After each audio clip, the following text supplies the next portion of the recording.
I don't know. Are we live? We are live, yes. We are live. What is this, you might ask? Why, it is the greatest show now on Mondays nights, not Sundays anymore. My name is Riley, and I will be your dungeon master this evening. James, how are you doing? Daddy. I am doing just fine. I am a slightly more blue shade of blue tonight. You're very bluish of the blues. We're playing Blue Wizards tonight, bitches. Yes, I can see that. Counterspell. Also, your room looks very different. It does indeed. It's A lot gotten of cleaned. D&D books. I did pull the D&D books downstairs. I did. I mean, it sucks because you won't immediately see them when you walk into my home. But imagine how happy your wife is. Look, we're not going to talk about how happy my wife is. I'm going to ask her on Friday now. I feel like there's follow-up questions to that. Spoiler. Well, she just said she's pretty happy that I was going to say, are... she just said in the chat, so happy. Yeah, otherwise doing okay. Good. I've got some Rail Yard Peach Sour. I'm happy. Not a Ooh, sponsor. very nice. Hashtag not sponsored. Melissa, how are you doing? I am doing really well. I have so many new things to share with people, and I feel like I'm going to have to spread them out over a couple of weeks, but I wanted to share tonight this trinket because this is fun. So my children get kiwi crates. Hashtag not a sponsor, but honestly, they are so cool. And I got this thing that I probably should share the next time I play Eggy, but I'm so excited. So it came with this really cool mushroom, right? It's made of wood. It's a die! It's a kaleidoscope. Oh, I thought it was a die. No. But this is important because if anybody's staying up to date on their Agnes lore, which of course all of you are, because you're deeply invested in her lore. Agnes's magical focus is a kaleidoscope that she bought from the Emporium on like episode 2. Yes, that's right. And so to be given a mushroom with a kaleidoscope in it made me very happy. And now it lives in my room. I also thought it was a dice. Yeah, because I saw the dots on the side. I thought it was a die. Yeah. That's really good, though. I really like that. And that's me. Fair. Do not give that to Quill. He will never look at anything else. Yeah. David, you got a blue swatch on the background still. I do. I did not get as much painted as I wanted to. My living room is painted. So, Melissa, you will get a TikTok update because we finally put everything back. Perfect. So I will give you and anyone who follows that. I feel like we're doing our not a sponsors. I'm drinking a Wild Rose Raspberry tonight. I'm gonna give you the viewer a nice pour ASMR. Not a sponsor, but also I was trying to pour it before we started all this and didn't get to it.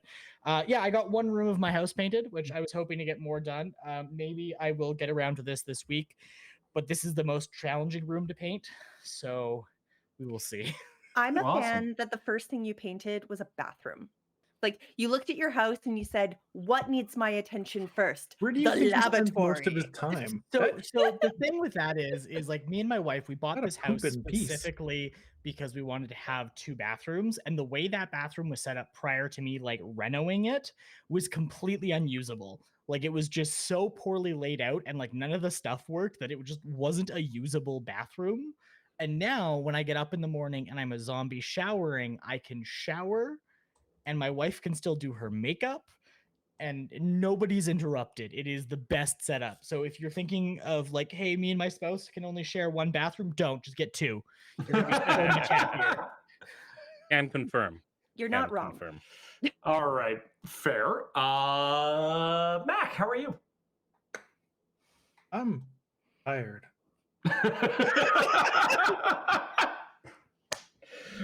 All right. Fair enough. Yeah, no, I'm it's weird going on Mondays.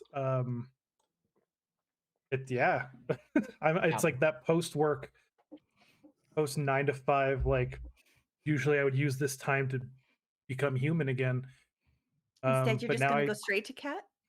Yeah, which is a weird, dangerous mix. You never go cat to mouth.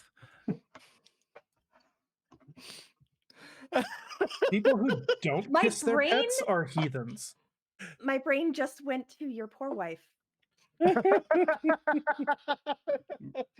Brought to you by the Anyways. lovely people at. I also don't The have a quick stuff. sponsor or any cool things to show, but I am definitely doing my usual drinking from my giant jug with a straw Indeed. because I go through 8 liters of water a day. Well, yeah. Fair enough. And you know what I was about to say? Like, you know what? I didn't not sponsor my drink, which is Iron Hive Meadery up in Edmonton. Here we go. Look at us Yeah. supporting Alberta. Yeah. These people better pay you, guys. No, they won't. I don't know. Let me ask Wild Rose, another guy who does all their marketing. Mm. Where It do did these well. come from? Because again, not a sponsor, but I'm being basic. White Claw belongs to. Hold on.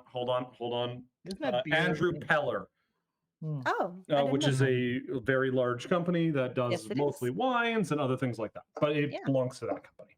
Anyway, Anyway, I have been playing Gundam Evolution on the computer.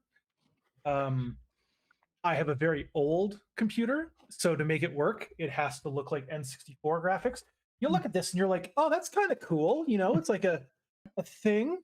Didn't pay for it. Got it for free. Sorry, Mac. What was that? I was turning my fridge off. What? What was that thing in orange? It's a computer. Beautiful. That thing looks amazing. I love it. I know. An old boss owed me a ton of money, so I took a bunch of equipment in exchange for a little bit less of him owing me things. The problem is that it's super out of date. So anything I play on it looks like an N64 game. Was that a Cougar case? It's an in-win case, special edition. Oh, okay. There's Cougar only made a very 500 similar case. Only 500 made. It looks feel like like somebody 3D printed it. Right. We're all stalling. We're like, no, this is never gonna be a thing. It's fine. All right. Riley, you've got some rocks. That's the best I got for you. There you go. So I got some rocks. Rocks are okay. Rocks will do. Did you throw them on the map? I did Oh, throw you them did. on the map. If the rocks have already fallen, we can't die. See, you say that, but now the rocks are like meteor golems.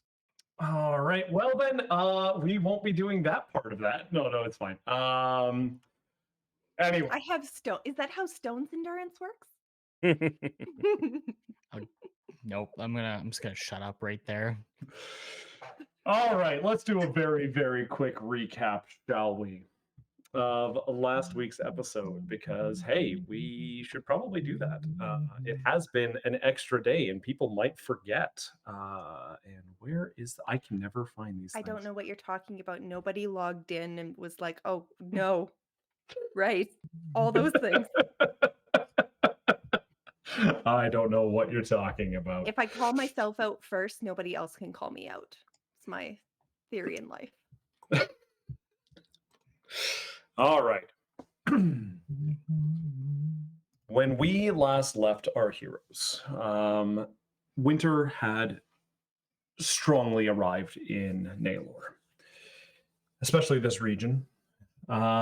And there was a disturbing message that Hoots received from a messenger from Orenstrad. David, what did that message say?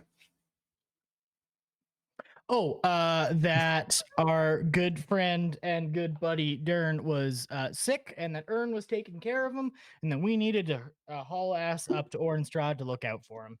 Exactly. As you guys started hauling ass out to Orenstrad, you brought along 2 new companions, Alburn and Doomy. The 4 of you struck out by dog sled all the way out to Orenstrad. Along the way to Orenstrad, there was somebody we met. Who did we meet, Quill? What? There was a certain druid. What did they say? You met a fox. You met a fox. Sorry. In my mind, I'm like, I didn't make a new character, you dummy. You're like, we met Doomy in this. And I was like, I didn't do that. Yes, we met a very pretentious ass fox. Tried to lure me, who thankfully I rolled well enough to not be an idiot like I usually and go to the fox. But we We almost lost one of our own if it wasn't for the sacrifice of James' little terribly haggard owl. Boris loves you too.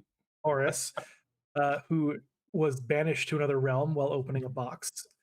So yeah, so that was exciting. And then we kind of went and found some more people, and yeah, but we arrived in Orenstrad. And when we arrived in Orenstrad, Alburn, you approached Dern. What did he find out? Well, Albrun. Albrun. I thought it was Albrun. Oh, We're gonna call you Al. Al. Yeah. Fucking Al. I found out that not only were James's perceptions of how shitty alchemists are quickly confirmed. Leeches. Dern was right done fucked up. Powerful curse magic still being concentrated on, it seemed. Could not be removed by the most spectacular of magical means. And yeah, we did a little bit of sendings and things like that, and decided to head up to this temple that these people knew about to find some more information. And then when we arrived at the temple, who did we run into? Doomy. Well, we were on our way to the temple, and then that jerk of a fox showed up. And I, it had a jerk crow or raven. It was really bothersome, so I got rid of it. Fox didn't like that, but that's okay. I don't like the fox either. would you like physically blow it up with an axe? Is there any other way to dispatch of a raven? Honestly, Like a shoo? that depends on the bird. But the fox was trying to find Antifar, and so we went to this place that these guys that we just met know about. And wouldn't you know it, in these ruins near this seemingly calm frozen lake, we saw Antifar. And then we learned that this fox is a former disciple. Not disciple, that's the wrong word. That's not Antifar's shtick. A former Apprentice. apprentice, thank you, of Antifar. And we went to Antifar, and then in all of their dramatic glory, they stood on top of the hill and said, "We are here, and we are about to do great battle." Awesome. And that does bring us right up. But sorry, David, I cut you off there. Oh no, no! I was muttering to myself. Ignore me. All right, fair enough. I'll ignore you now. How do I mute you? So yes, we Please do don't find say ourselves. We Hey, do find Riley? ourselves. Oh yes. Before you get into it, do you have speakers going as well as your headphones? By chance? No. Getting a little bit more room noise from me than we normally do. Is your right microphone working, or are you using your headphone mics? Can you tap your mic for me for a sec, sir? Yeah? No? I don't know. Well, thank you, David. But is it a little better now?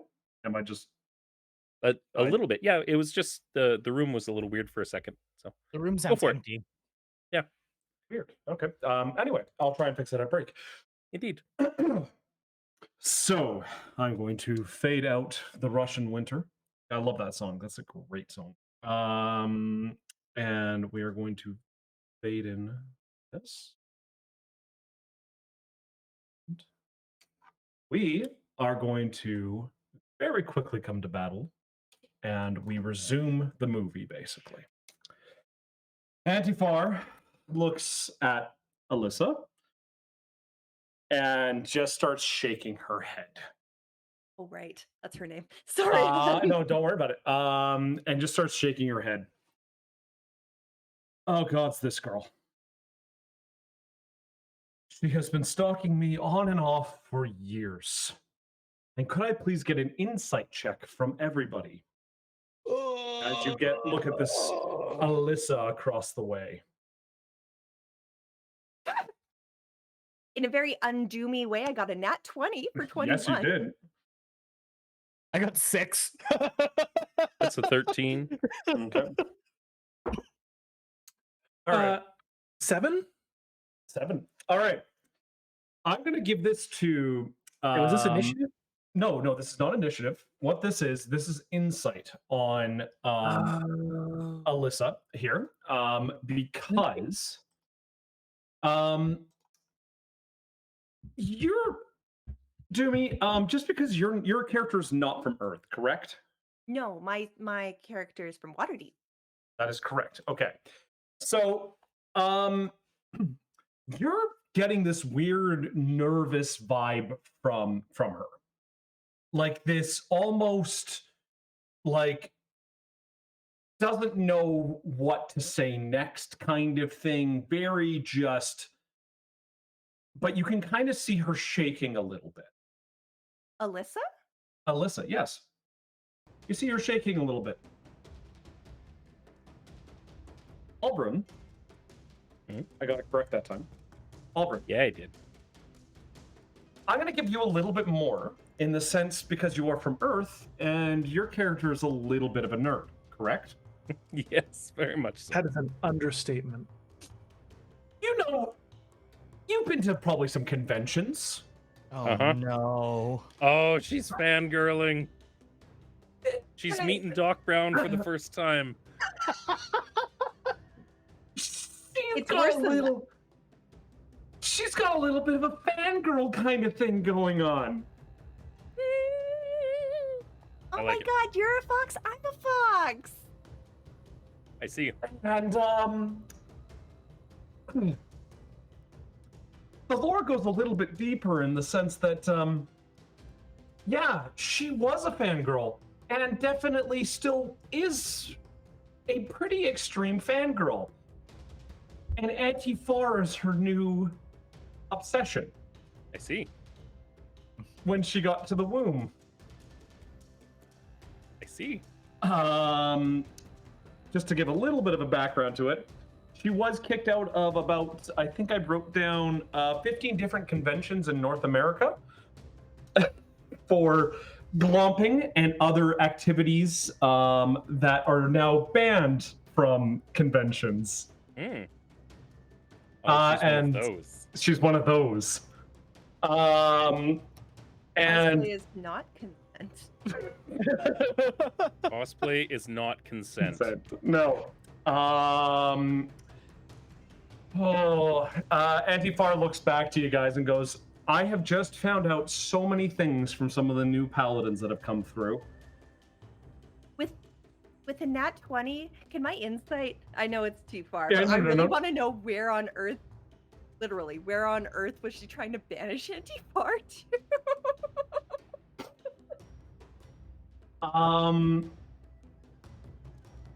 The owl would be able to tell you. We'll talk to the owl after the fight then. Is my microphone really bad right now? It is. You're It's good. very Yes, reverby. it's really, really like you're in an alien Can voice you almost. can you check in the control room in VDO and see which mic it's using? Yeah, I can. He sounds normal on my end. It which is almost sounds like it's coming through your webcam. Is that better? That is much better. That's much better. It selected both for some reason. That That explains the explains reverb. Why, thank you, sir. No worries. Anyway. Microphones. I hate these things. Anyway. Anti-Far turns to you and goes, I am sorry that you are dragged into this. But hey, there's the 4 of you. I'm pretty tired, but we should be able to take her down pretty easily. It will be an easy fight. And as she says that, you hear it stomp, stomp, stomp, stomp, stomp. And out bursting from the trees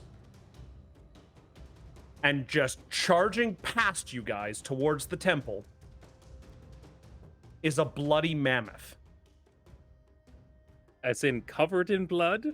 Or Or like like bloody a British mammoth. slang swear?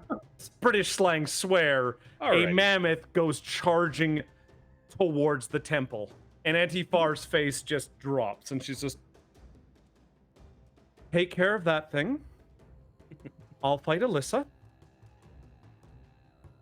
I should be fine. Don't let it damage the temple. Okie dokie. Is this Do the me. temple that I took a bowl from before that was ruins?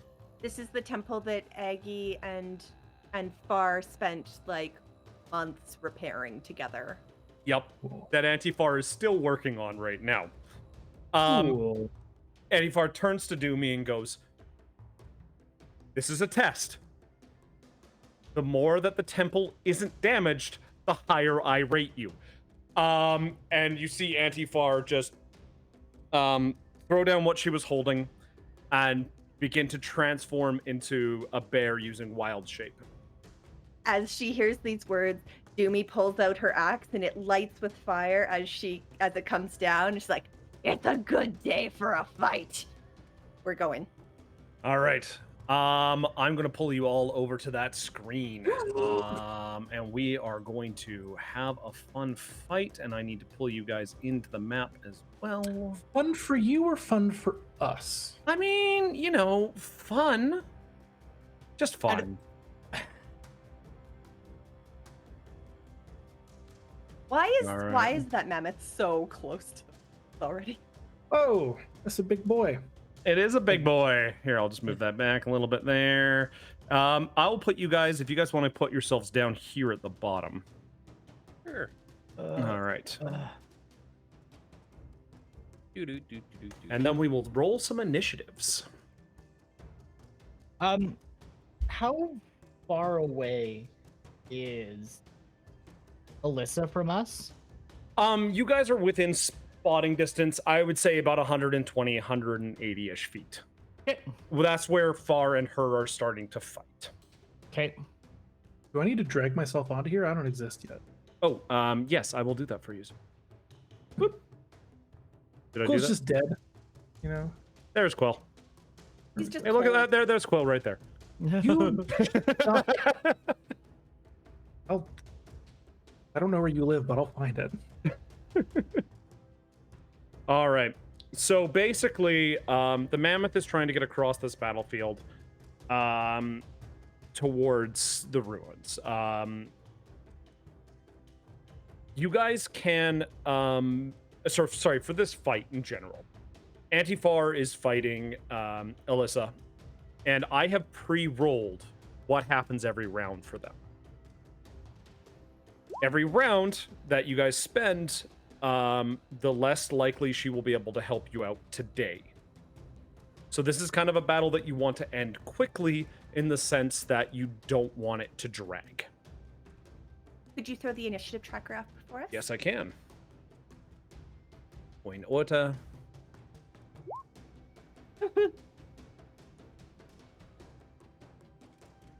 Not the initiative roll I Alright. was hoping for.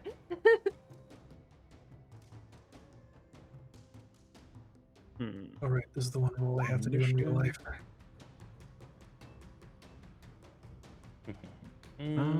How do you roll Continue. an initiative on the monsters? To the right of where it says armor class on the monster NPC sheet, there it says init. Ah, there it is. Sir, Thank you. Did you change your name in Roll20 to make it so he can't forget how to pronounce it? Yes, I did. I did that last week. You Okay. did. I always choose names that I think look really fun and like I really love the spelling of, but inevitably I have to do the same thing because no one can pronounce them. You can just Alright. call me Allbran, like the cereal. That works. Yeah, no. You It's all kind of gonna weird call you though because Al. you wear a lot of blue, but your name is Albran. You think you'd be wearing all brown? You would think so. He's a really not bad joke sporting about, brown pants. No, a really bad God. joke. I'm sorry. Run is No, it's brown. fine. It's fine. It's fine. Okay, all the foxes are going to be going on the same, and then we're going to order it. Numerical descending. There we go. All right. Yeah, you guys can organize yourselves the way you would like in that bottom corner. Let's just say like over here. I'll let you guys set up as if you guys just ran onto the field. I like it. Yeah. Okie dokie, artichokey. This is the one time I'm sad I got rid of that one spell that holds things in place, but what can you do?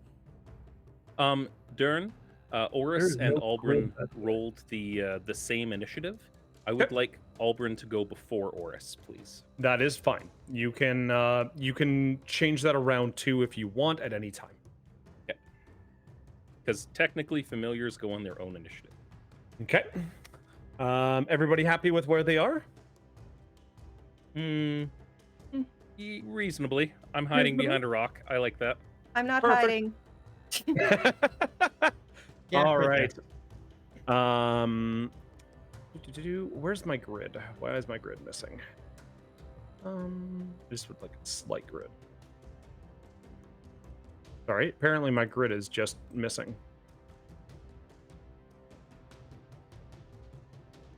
This intermission is brought to you by Giant Jug Full of Juice. Jug full of juice. It's got the juice. Got the juice. It's got the juice. Needs corn when you've got a giant. Oh, you know No. what? That's where I have You know to what do it. everyone has to do? You go, it's got the juice, and then everyone holds up their glass and goes, it's got the juice. No, this Do it. meme is so old. If we do that, we might get canceled. There we It's go. not even a meme. I am the chuggiest person I have ever met. I do not care. 3, 2, 1. All right, we're It's good. got the juice. It's got the juice. All right, Can I'll see you guys later. Have a wonderful night. All right. Viewer count just went down by 35. We were in the negatives. Probably. If we had 35 viewers and they saw that, we would. Awesome. Only 3 All weeks right. old at this point. Oh, look, a friend. Hello, friend. Yeah, they're just going to just go through. Did you see that? No, you probably didn't. It doesn't matter. They missed. So basically, a swarm of ravens come and just squawk around you, just trying to distract you, basically. And Quill, you're next. Dang skippy I am. I forget. When I'm doing my, this is a new thing for me. When I can do my double attack, do I have to do it to the same target? No. Cool. However, I'm going to say the thing that I hear in Warhammer, don't split fire. Focus fire is important. Tell me what to do. Okay, I'm just throwing it out there. That one token of yours is not on the grid. Which one? So the one beside this guy here. So I'm going to say that that's technically within 5 feet then, because his grid mark would put him within 5 feet. That is actually on the grid. He's just very tiny. No, the other one, the big guy beside him. The mammoth? He's on the grid. No, the other one.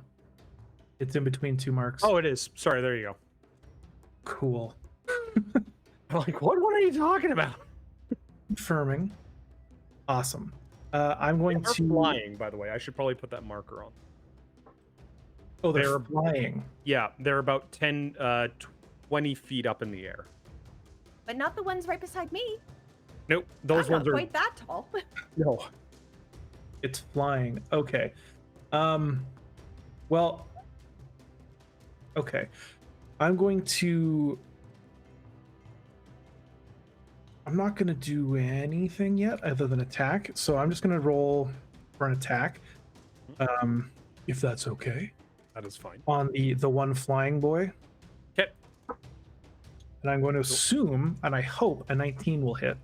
No, Flying actually, boy it misses near the entirely. mammoth, or the flying boy that Doomy's fighting?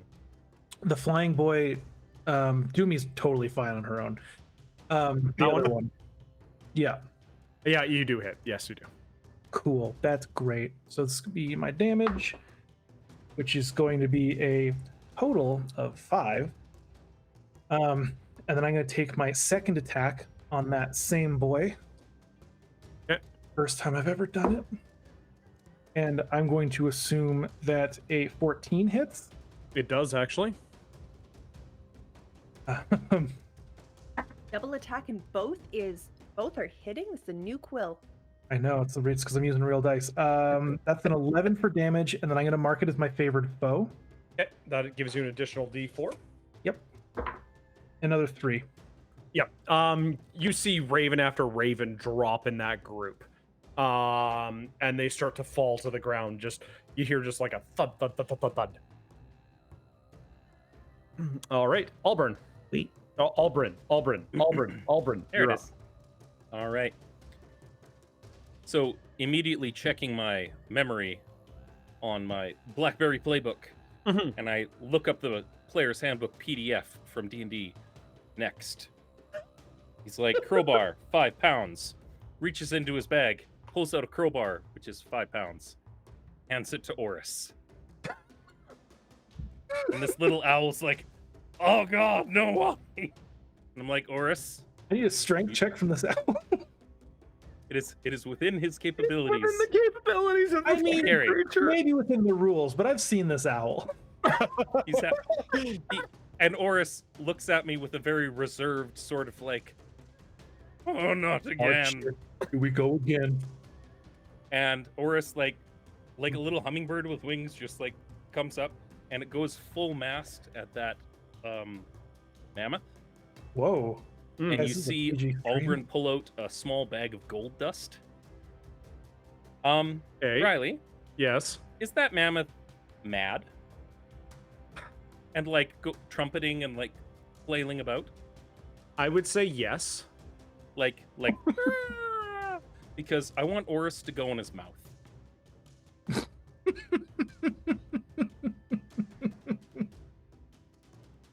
Not acrobatics. What would that be? Kamikaze. Kamikaze. Yeah, no, Dexterity? I know that is a kamikaze. You know Just a what? raw Yeah, dex. That makes yeah. Raw dex or acrobatics or something like that. I think yes. Okay. Let's see what we can do. Because mammoths don't normally eat owls. But he's not eating Well, it. He's just flying into a mouth. I don't actively eat flies, but sometimes if you're in the middle of the woods, Oris got a 6. Okay, so he's flying around the trunk right now. Yeah, he's just flying around the trunk. He can't get like in because of the tusks. Oris is about to Understood. die. Okay. You would think so. So Oris is just like bucking around. He can't get the plan going. Okay. So Do you want to move Um, Oris to where you around the mammoth? yeah. I'll throw him up here Okay.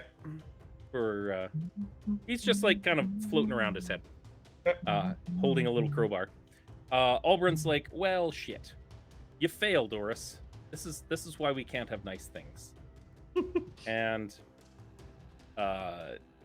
he reaches down, he pulls up his red ball. Yep. And it says, like Hal rises up and it says, executing atomic karate, ancient wisdom, arcane art, martial prowess that will stop your heart, epic power, discipline, nuclear moves that always win. And Albrin casts atomic karate at 2nd level. Okay. Real spell? Yeah. Wait. I need him to roll sorry? me a Constitution saving throw, please. I need to Google that. What spell is this? Magnify gravity. Okay, thank you. Oh, I was like, there's no way there's a spell called Atomic Karate. I got a 19. Cool. So he's going to take half, so 7 force damage. 7 force damage on to... And so he has no reduction in his speed, unfortunately. no reduction in speed. Okay. And that's my go for the turn. Okay. Would you twerp lyrics? Okay. The one that is very hurt now.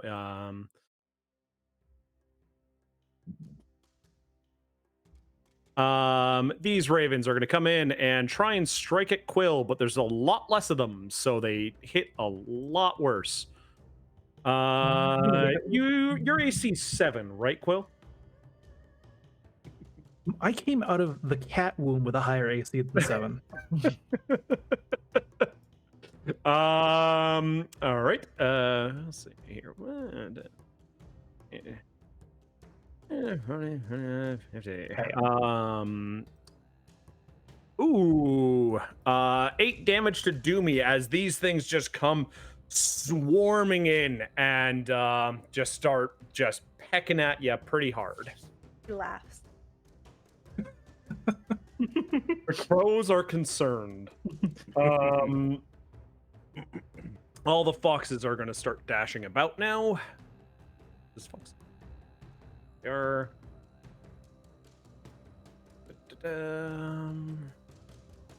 Did I put 3 down or did I put 2 down? I just put 2 down. Looks like 2.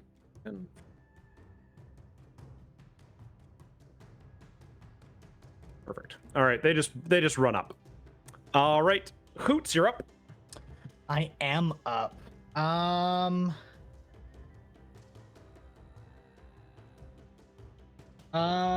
do I want to do this? I know how I want to do this. So seeing that Doomy's probably got this under control, and the watching the badassery that is his new friend Al. Why can't I? On game. There we go. There we go. Hoots is gonna fly up 15 feet. And he's gonna try something new he just learned since the last time we saw it. So from the all the tips of Hoots's wings glow like heated pieces of metal. He swings the shotgun around, and you watch 3 motes of fire erupt out of it and strike into the owl, or into the not the owl, into the Into the owl. See, fucked up. Into the man. Fucking excuse you. Only I abuse my owl. Thank you. They slam into, or they fire at.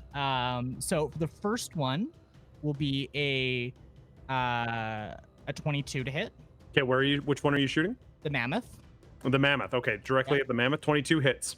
Okay, that's 6 points of fire damage. Okay. A nat 1 for 9 to hit the mammoth. Amazingly, that misses.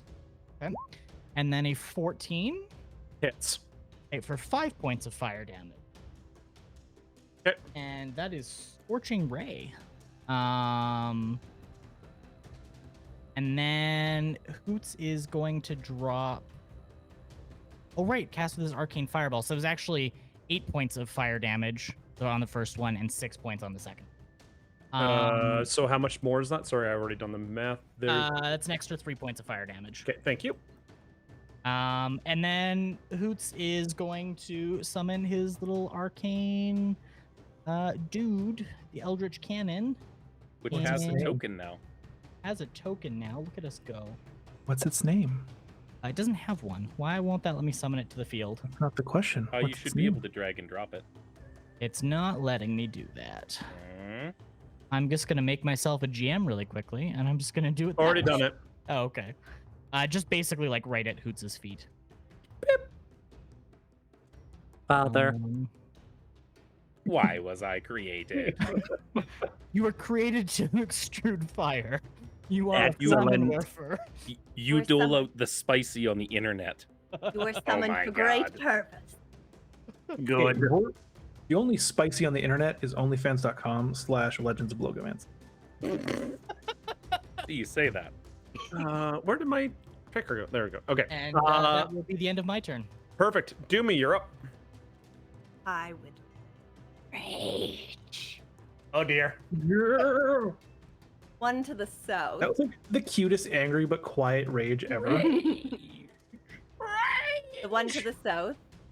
I have to do so many. I have one screen. What is this nonsense? Does Doomy ever feel trapped in life? Yeah. Never. Never? 21 okay, so to hit. Okay. Yeah. It'll. Hit. That one will take 27 points of damage. Yeah, you just see this thing go poof. It literally just poofs in the air, and I realize that I need to make these things more difficult in the future. Second attack on the other group of ravens. Reminder to disengage. 22 to hit? Never mind. Yeah, that you're That'll hitting be birds. for 21 points of damage. Amazingly, there's like one crow left, and it's looking left to right at all of its friends dead. You said 21 damage? 21 damage. Yeah, yeah. There's one crow left, or one raven left that's just kind of like, ah, shit. I was really hoping that you would say that you feel trapped in life sometimes, because I was going to make a despite all your rage, you're still just a rat in a cage joke. Oh, but- except Doomy basically owns this place. So Yeah. you're all my rats. Welcome to my cage. That will end my turn. I could have put like 30 more swarms on here, and we would have been fine. The Here's fun mammoth part is about going. being a DM. 4 rats up here. Yes. 5, 10, 15.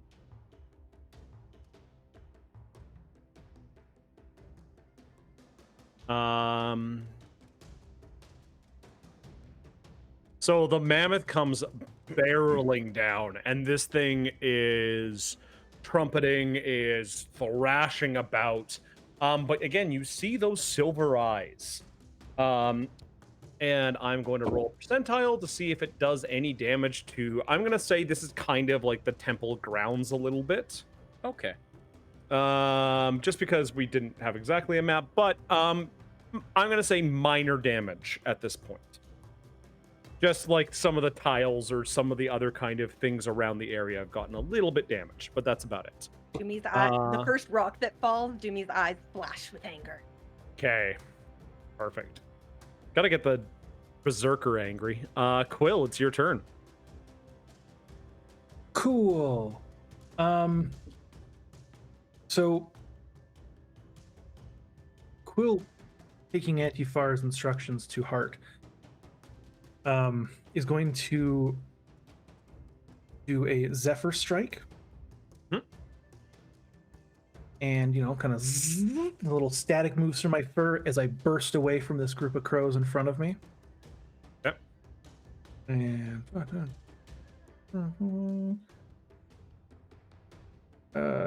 over here. And I'm going to aim down at the beast. The big beast, the mammoth. Is it woolly? Or is Oh, it just... it is definitely, it's a woolly mammoth. Okay. It'd be weird if it was scaled. Dragon elephants. It turns out the darn soul is inside this mammoth. It's just a chubby little dragon.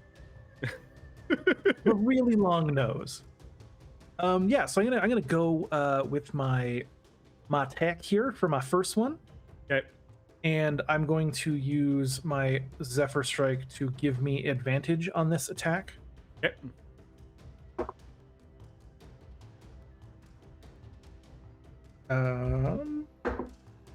Okay, so we'll go with 18. 18 hits. Perfect. So I will deal my 1d8 plus 5. So that's going to be 4, because that's my second one on that dice. 4. Yep. And then I'm going to mark it as my favored foe. How many times a day can you do that? My bonus. Okay, perfect. Okay. So mark my favorite foe for another d4 of 4. And then with my Zephyr Strike, I'm going to do another 1d8 on it. Okay. For 3. Perfect. Right. When I said 1, that was 1 plus 5, so it was 6. So another 5 on top of Another that? 5. Yes. Okay.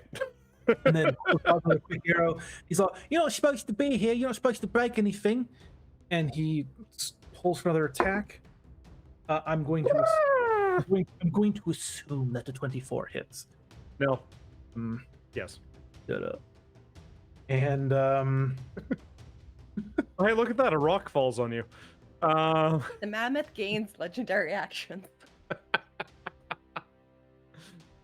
anyway, that will be 12 more damage. Jesus. All right. Perfect. You know, I was thinking about adjusting this thing down, but you know what? I'm not going to anymore. All right. James, you're up. As it's trying to smash the temple and hearing Antifar's like instructions, I'm like, oh, I might be able to get kudos on this ticket. Oris, and he fucking whips around again, and he's gonna try and again dive bomb into either up the trunk, because that's just like some Jedi shit right there, or the mouth, whichever. I'm going whichever to say you that prefer. this is a DC 12. You get it. All right. That's a 19. So, stylistically, here comes Trust like in little the Force, Oris. little owlet, The like forest. it's got the crowbar running straight on, and he's just like dive bombing through the nose until he gets right in, and then Auburn casts immovable object on the crowbar, using the Find Familiar spell. So the object now becomes an immovable rod for the next hour. It consumes 25 gold pieces worth of gold dust.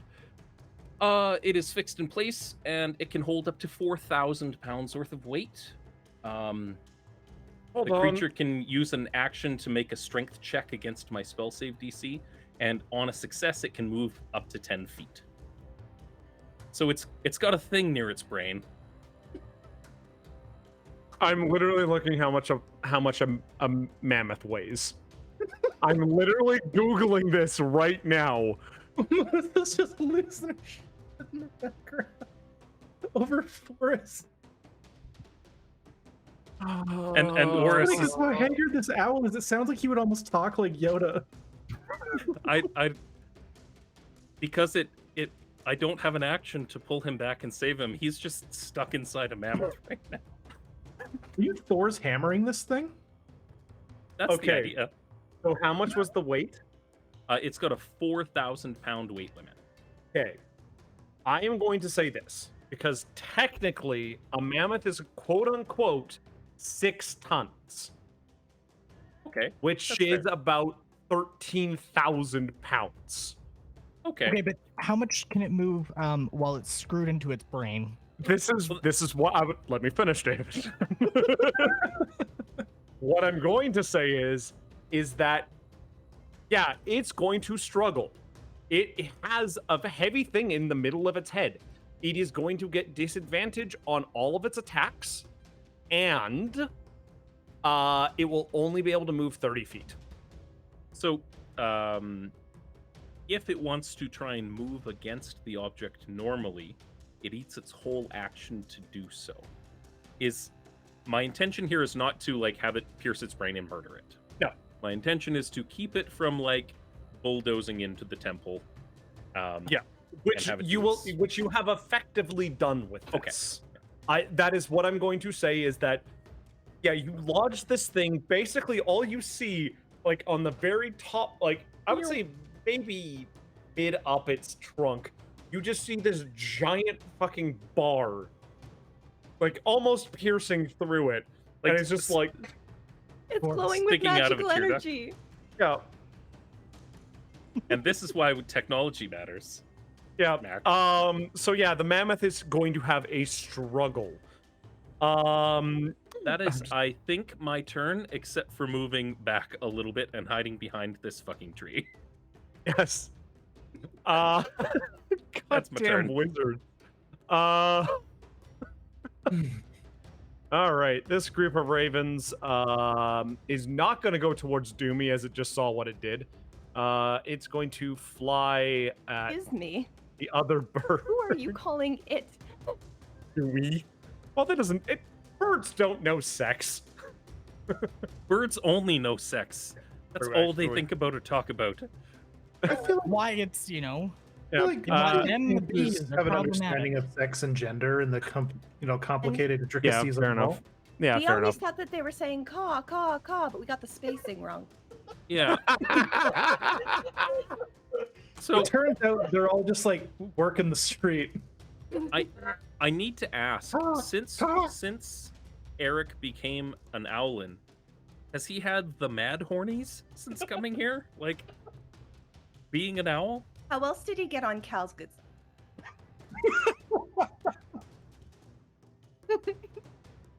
Too much beak. He was actually trying to That's make why- a. That's actually the reason he was really interested in the dough stocks. It solved a problem for him. David, you take 1 damage. Oh no. The other ravens will reluctantly try and strike at Doomy. Your AC is not 14, so you're fine. His smile's wider. Yep, they're actually scared. Oh, hey, look, there's a free quill.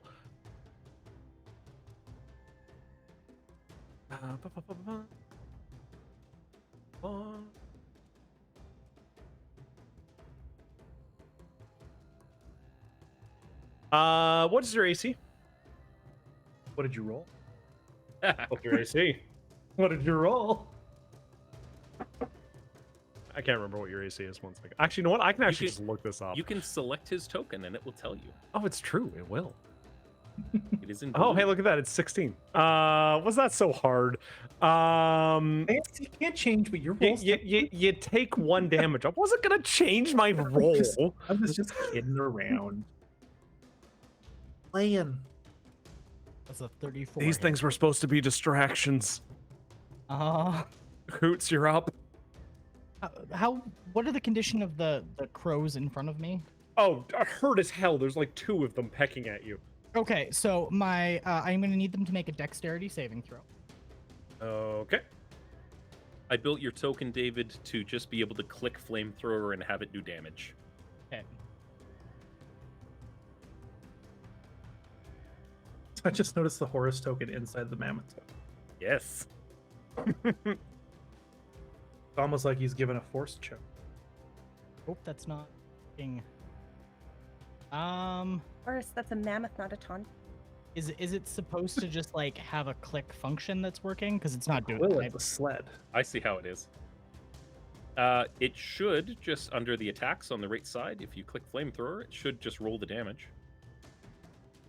You may not have access to do that properly. That might be the problem I'm running into because I'm not seeing the ability for its attacks. Okay. I'll fix Just that roll break. the damage. I think it's 2d8. Yep.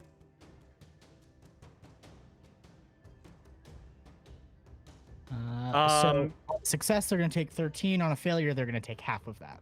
There's part of you, Hoots, that feels a little bad just because it is a bird, and you're like, I think Those you could be chicken misunderstand wings. the relationship that owls owls yes. have, and specifically Hoots as an owl has with other birds, And because pilots? he feels no remorse. I have an important question.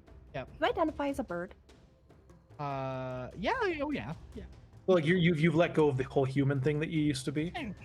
There's a good chance my human body's dead, and Hoots has already tried to process that fact. And Riley, a point of clarity. You said we can where the bar is lodged in the. Yes, 100% you can. Okay. So Oh god, you This have is gonna heat metal, hurt. don't you? yeah, I do. God fucking damn it. I love this So it team. needs to make a Constitution save At disadvantage, right? at disadvantage. Oh, at disadvantage because it's It's inside lodged up him. its skull. Uh, That kind of counts as being worn, right? Well, actually, so technically, the first turn it doesn't get to make a Constitution saving throw to see if it can dislodge it. it doesn't matter. I rolled a nat 20 and a nat 1.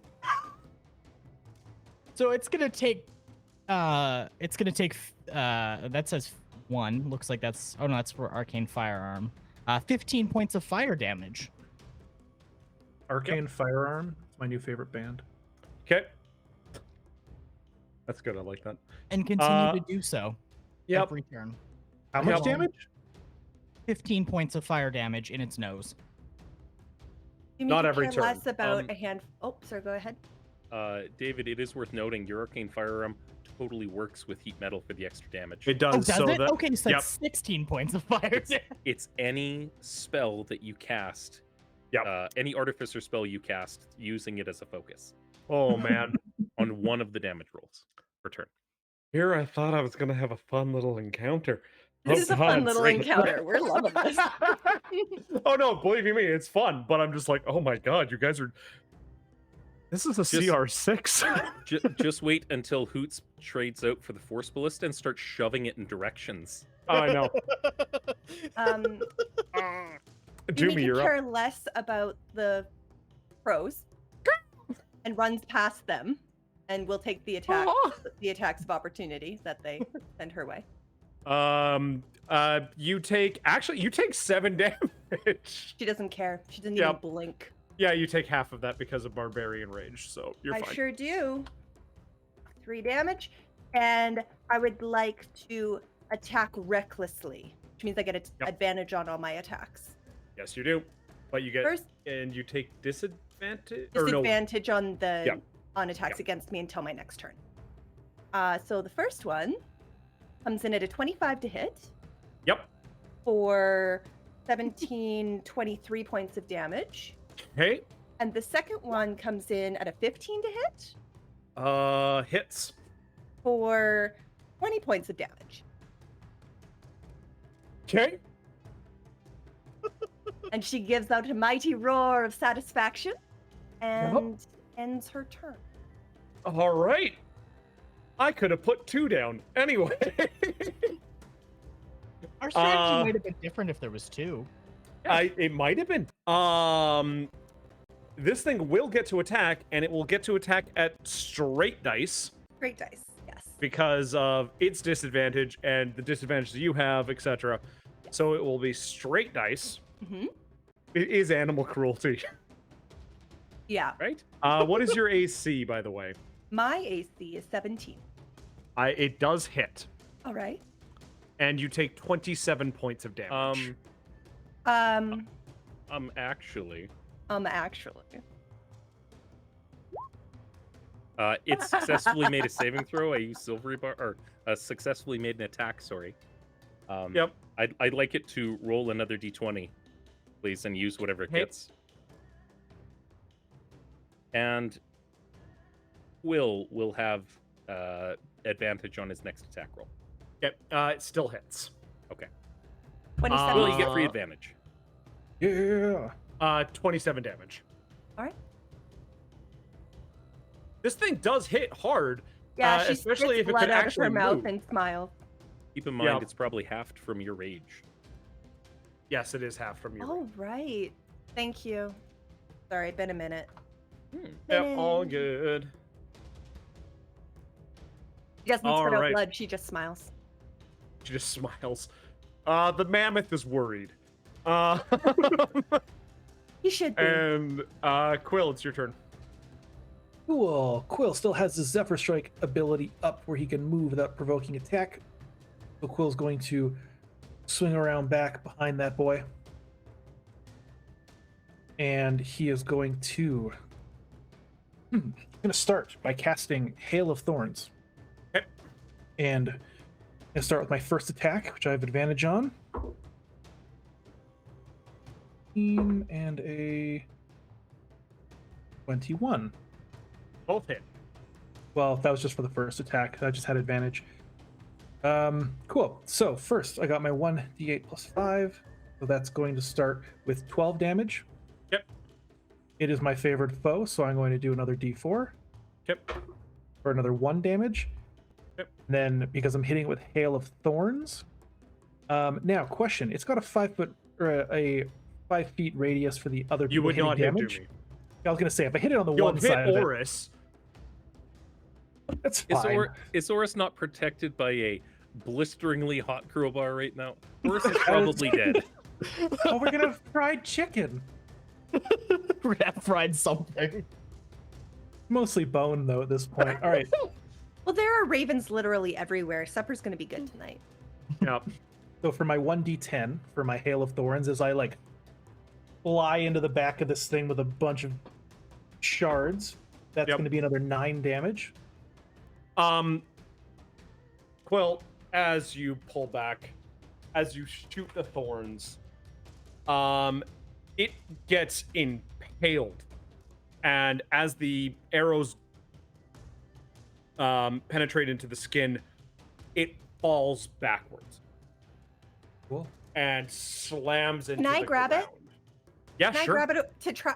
Okay, so intent here. I am trying to grab a 13,000 pound mammoth, whatever ton mammoth, and keep it from falling onto the runes. Want to Give me know a which strength check at disadvantage.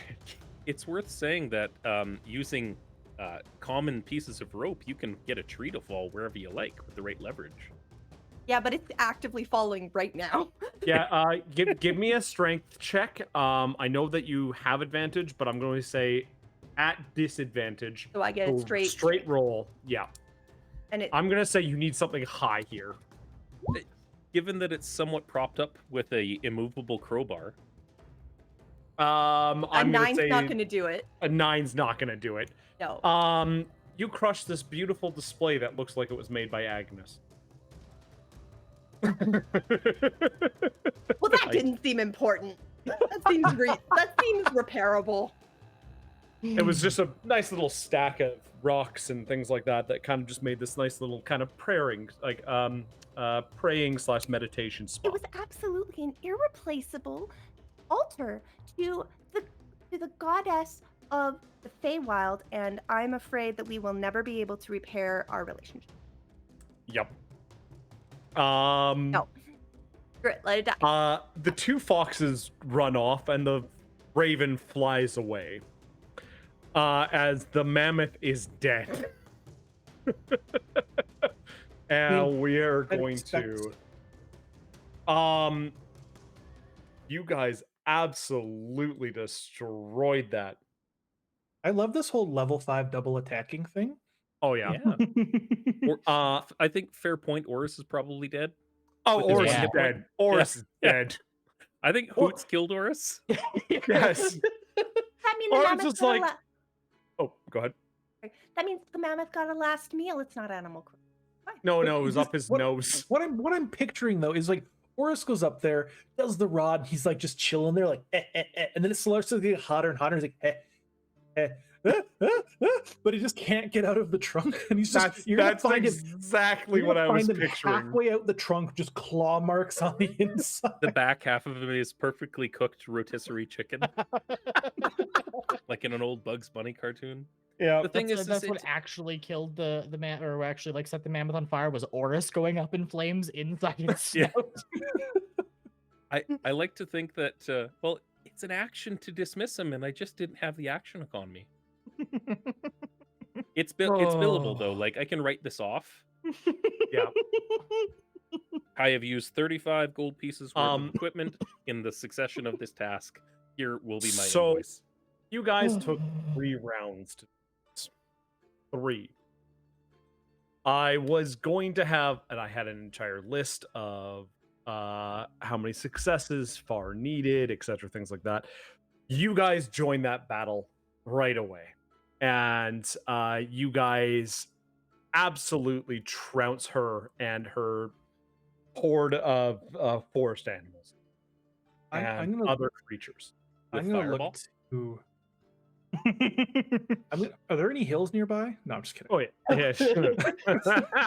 Watch out, It has those its hills are own alive. front sleigh parts, little front curly bits. I'm gonna look at I'm gonna look to Doomy and be like, hey, look, do you think you could swing one of those tusks as a weapon?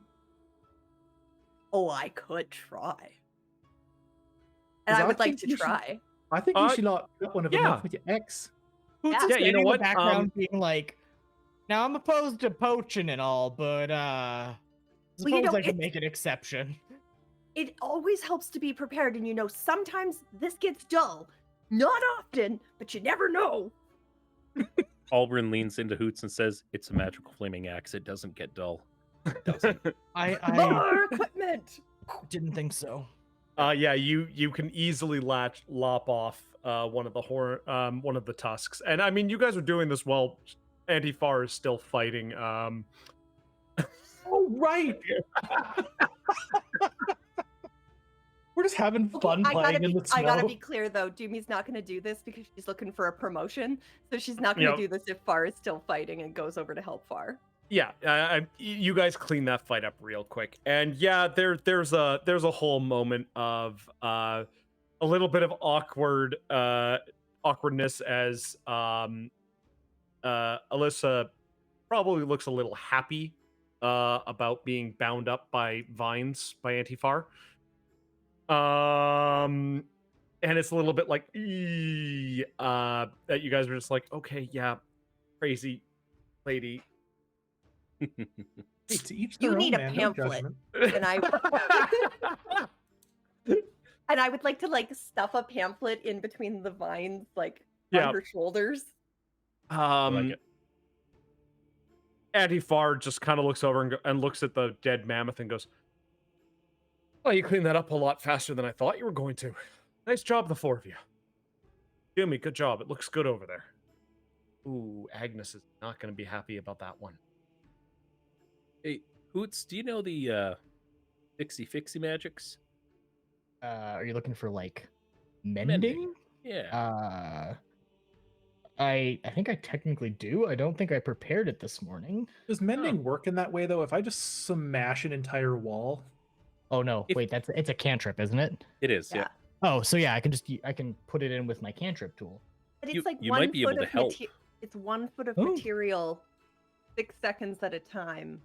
Yeah. Until you finish what you're doing. Yeah. As long as you can find 2 pieces that perfectly meet to each other, because bending has. I limitations. was about to say, Antifar has this druid tied up to the side. And you can hear her screaming, just anger. And she's like, "I'm not gonna kill her." Mild excitement. Oh, Can I Mild stand excitement. beside her and be like, and she screams, I'm like, use your rage! Use your rage! Albrun takes the he has a sock full of like heavy 2-inch diameter washers. Of course you do. Why wouldn't he have that? Yes. And I look at Hoots and I'm like, well, it worked the first time. I mean, you could put these in her mouth and then cast heat metal again. Antifar says, "No, we're not killing her." Okay. Well, hold That's on. We fine. wouldn't. Now, Antifar, I'm not saying we'd kill her, but it would shut her up pretty quick. No, it wouldn't. It would make her incredibly loud. It'd make it harder for her to say anything. Hard to do the somatic bits of spells Yeah. when your tongue's you burnt do out. it to just the lips, you can fuse them together. That got Antifar looks at the dark. two. Antifar looks at the two psychopaths in the group. I didn't say that Um, as Quill. I'm just saying if we're talking about ways to make this work. I do have a recommendation. If anybody's got some armor, you could just put it on her. You'll have a harder time making her connections with magic. Speaking of connections to magic, Yes. Jimmy's not smart enough to know. Someone else that's smart enough needs to know what this person's supposed to have been concentrating on. Oh, Oh. I don't think it was this person here in particular that hurt your friend. Yeah. I think she was a side character, so to speak. She is not the main Easy. She is not the Vegeta you're looking for. More of a Nappa. Yeah. You hear her pull it down and try and pull down the thing. I'm Sakura! You wish. Boots is like, no. No. I do not understand any of these references. I wish to save the dragon man. So Antifar covers up her mouth again and just goes, "I'm going to take her back to the womb. And we're going to try and rehabilitate her because apparently just kicking her out didn't work." Wasn't she gone for a really long time? A few years, yes. Okay. What lineage does she seem to have? Is she human? Is she elf? Is she Looking at her, she would be like half elf. okay? So I Boots in mean, the sorry, go ahead. I was gonna say you got like 150 years at best here. I am not dealing with a stalker for 150 years. But just use melt to stone and put her in a box. It could become like a best She can friend. cast Goodberry. Bitch, will be Hey. fine. Didn't aren't Agnes and Magnus out there somewhere repairing the gates? You could just dial a random number we have somewhere and push her through.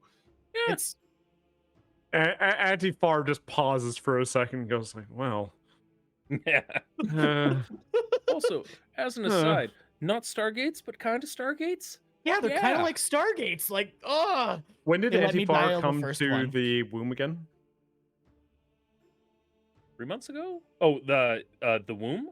Yeah, when did she come to the womb? 1976, 1977. I haven't Yeah, written so her sheet. she just goes, enough with, why are everybody who's coming through nerds nowadays? I do not get this. Antifar would have been. She would have been 2 for the time. She would have been 2 for the time, but like I don't get any of the references anymore. This sucks. You know, I can write a script for that and just like have a top 10 like most referenced things in the womb. I'll publish it like a newsletter. You know what? That might be good for some of the paladins that are in the bennies at the moment. We'll call it watchalburn.com. Top 10 There we ranking go. lists. Perfect. Yeah. My guys don't Okay. have time to read. My guys only have time for speed. Can they read? That's debatable. Depends Some can. I love it. which room are you in, because the Bennies also houses all the clerics. They read. Well, Yes. WatchAlburn.com is on sale for 1 penny. I'm good. That'll be a forwarding link to our OnlyFans. Does that mean that you're now volunteering to be the one on that platform? Oh, It's gonna honey, be you it was in that always hat going to be. talking to people. It was always going to be my feet. We were just going to call them your feet and have people be pleasantly surprised. I don't need my name associated with your feet. I thought you were just gonna put a little wizard hat on your. On my toe. Moving right along. Yeah. So, Antifar looks to you guys. So you came looking for me. Or you came to the temple for what reason? Oh right, Dern's in trouble. He's been turned blue and sickly, and Blue, sickly. Okay. He's like I don't know. He's walking, and then he kind of like fell over, and he's like, yeah, he's turning blue, and he's kind of like And it's his scary. fingers are like this. Yeah, like he's got like a cramp. Except And his elbows Dooney's and going knees are to backwards. dislocate her fingers so that they are backwards. They're like this. Doomy, please don't do that ever again. Oh gosh. Okay, so he's under some kind of curse. And we've tried to remove curse spell. Yep, it didn't take. Okay. It helped for a little bit, and then it immediately pushed back. So something is actively working on cursing him. He was making mention of a yellow eye, and these guys had intertwined with something with a glowy yellow eye around here. Something large. We figured you'd be the best person to speak to, because, you know, scrying magics and all that jazz. Antifar thinks for a minute. Okay. Quill, let's actually, all 4 of you, let's go to the temple. The room in there, we can sit down and try and work this out. Okie dokie. I'll Tensor's floating disc underneath the frost druid. No, she can stay out here. Okay, all right. Well, those vines dissipate after like 10 minutes. I'll tie her up. Please. Yeah, so you guys spend a minute, you tie her up real good, and you gag her mouth so that way she can't actually commune with animals and stuff like that. And Theoretically, can David just leave one of the turrets pointing towards it with like a hairline trigger on it? So she does move, face full of 100% she can, or 100% he can. Yep. It's very Home Alone tech, but it does check out. So you guys go into the temple. The temple's actually been like redone. It actually is very nice in this temple. There is a goose sitting on the back, A it's swan. swan. There's a swan and a goose. There is Okay. one goose there, just hanging out. It's just like, and Antifar just looks at it and just goes, That was a Just short sh- goose or a tall goose? Is it just one? might be. It is just one goose and a couple of swans. And See. the goose definitely does have a knife beside it, as it stole it. peace was never an option. There, I got James there. Perfect. I hate you so much. Honk. You guys sit down. And naughty goose. in this, basically this spell circle, and she goes. So we need to find what is doing this. I want to, Quill, if you may give me your hands. Go like, yeah, of course, no problem. He like sticks his little furry paws out, little beans. Takes her hands, and I want you to concentrate on Dern. I want you to Okay. concentrate on What? What part of Dern, like his face? Dern's being. Dern's who you think Dern is. Dern's soul. Okay. And Far closes her eyes and begins to cast Scry. Now I'm just going to pull up the wording of Scry because it's been a while since I've actually read the spell. Scrying.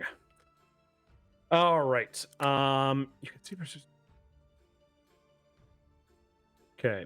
So I'm going to get you, Quill, to make the roll on this. Okay. I'm going to say that you are familiar with the target. I would hope so. He's my second best friend. Oh, actually, sorry. Hold on. So second, not first. If you're looking mechanics for scrying, yeah, they've seen this flashy yellow eye. Yeah. They've seen where it lives. Yes. They found out what its name was. Yep. That's reasonably like secondhand familiar. So yeah, secondhand familiar, you'd say. Yeah. Okay. All right. Perfect. I'm going to get you to roll, and I'm going to use Anti-Far's spellcasting ability. Roll a d20. Roll a d20, sir. Yes, ma'am. That's a nat 1, baby. Okay. Silvery barbs. Silvery barbs. He's making an ability check or a saving throw. Yep. He sees Quill struggling in his mind because he starts picturing Dern all sick. Sorry, it would force you to use the lower roll and take advantage on the next one. Never mind. I need to read my spells. I apologize. Quill is struggling because as he starts to picture Dern, he pictures him sick, and it makes him very sad. Okay. Far goes, okay. There's a lot of emotions happening right now. I think we need to take a bit of time, and I know that time is of the essence. But I won't be able to do anything with everybody like this. We'll try tomorrow at dawn, and we'll try to go from there. I think a nap would be pretty nice, actually. Far nods and goes, we'll try again tomorrow morning. And she goes, I will be back. I'm going to make sure our guest is taken care of for the night. The four of you can relax in here, and we'll get this figured out.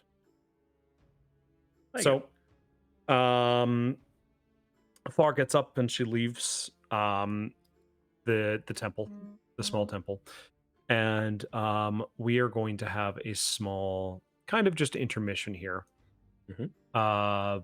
If you guys would like to discuss, if you guys want to try and do a little bit of campfire kind of thing, we can do that. If not, we can go on to the next day. Doesn't hurt. It doesn't hurt. So I'm going to switch this over to the campfire music. That one. Because I always forget to do that. Is it reasonably... Oh, go ahead. I was just saying, I'm not going to take first watch because I have to go to bed. That's fair. Also, I got some bees. I got some bees from Mac. But he's gone right now. It's fine. It's okay. Max got some power issues, I think. I think so. Yeah, Dirty, it's dirty power. dirty power. power. You need to get that boy a different power bar for his studio apartment. Yes. So night falls. And it came rather quickly because when you guys got there, it was getting closer and closer. Oops, Oh that god. that was some quick thinking with heating up the power bar and stuff, or the crowbar. Power bar. It wouldn't be the first time Hoots overheated a power bar. It Well, happens. you know, I learned that trick while I was working in the forge. I made metal real hot real quick, as long as I could roughly see where it was. And all I could think to myself as I saw you fly your owl up there, some Jedi mind trick shit, was that, man, that would really fucking hurt. And I'm surprised it. I'm not surprised it did, but I'm happy I did. You know, that's a good point, well made. Remind me to get that crowbar tomorrow. I'll get Oris to go back in for it. We'll be fine. You know, That poor owl. I gotta say, I do feel a little bad for your owl companion. Don't So feel bad, friend. What? That owl is living a mighty battle every day of its life. Yeah, that's he sure looks it. I was gonna say that owl will a battle whether it's battle combat or not. hey Mac, you are super bees.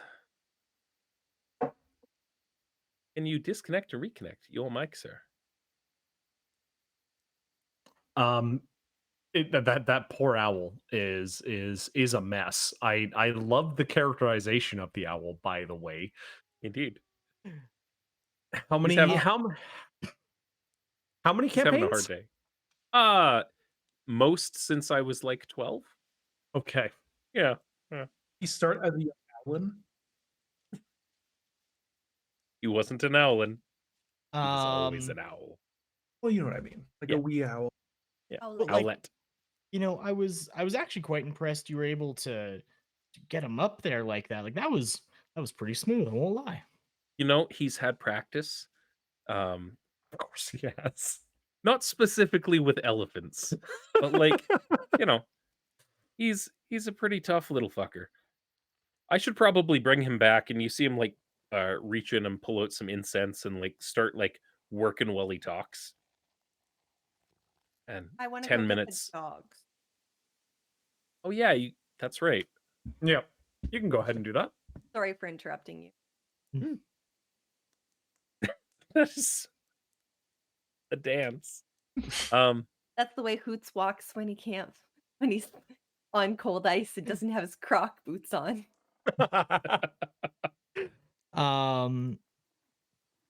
Yeah, no, it was hell of a fight.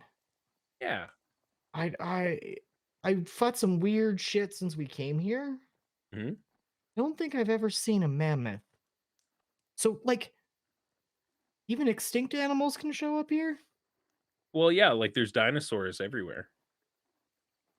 Like velociraptors and stuff. Flashback to Hoots trying to pet a velociraptor. Yeah, I met a couple of the dinosaurs. I want to talk about it. But the you know, I got kind of a odd question for you. And he like takes off his backpack and stuffs his arm down into it, pulls out his Nokia phone, and he goes, "Your tablet works. Yep. This works. Yep. You ever figured out why?" Kind of. Theories. Things with notoriety seem to have a magic about them here. There's a whole plethora of like cell phones that come through, right? Obviously, yeah. Laptop in a bag, that sort of thing. Doesn't work. I got a feeling that the like magic permeates everything here, because all we do really is like you're tapping into it. It's like plugging in a cable to use a tool, right? That's all spellcasting really is. That's what the fiddly bits are for the scripts. Yeah.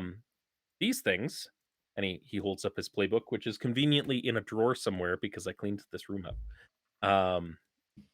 Anything that seems to have some named notoriety to it, or like recognition seems to have this like quasi artifact status that protects it from shorting out.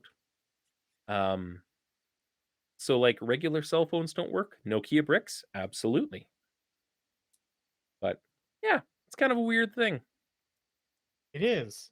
It got me wondering, how I think I came here. I have a good idea how I came here. Yeah. And I was in a Beaver at the time.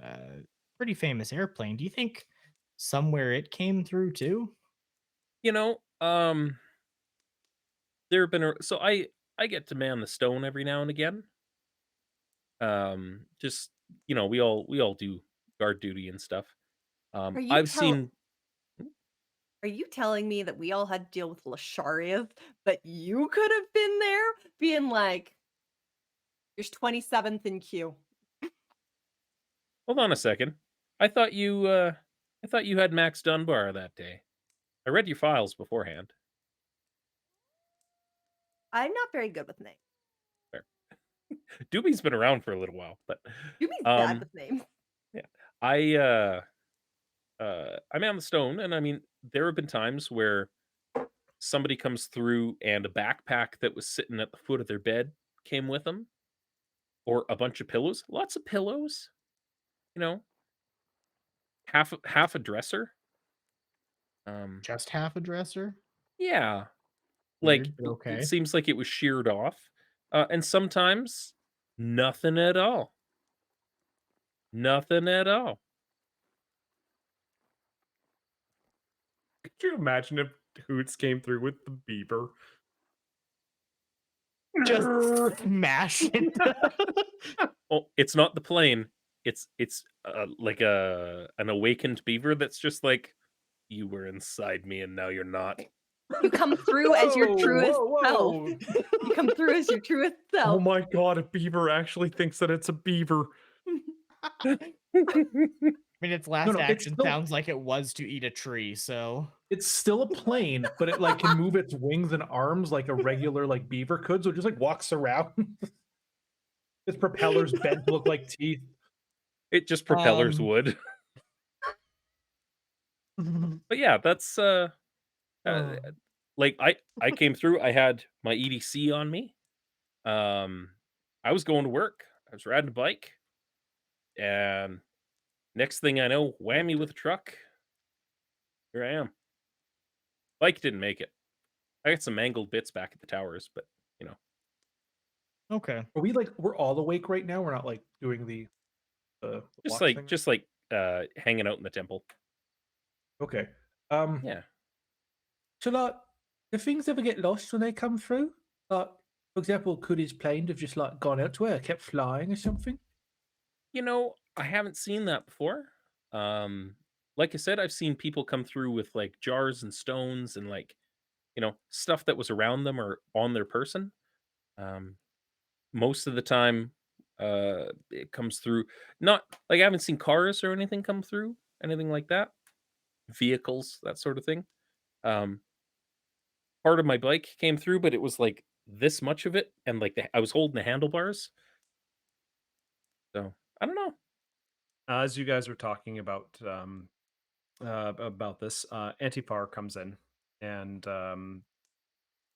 she comes in and sits down in the, and she sighs and she goes, "Well, I've got word back to the womb. She's a winter druid. She'll be fine outside for the night.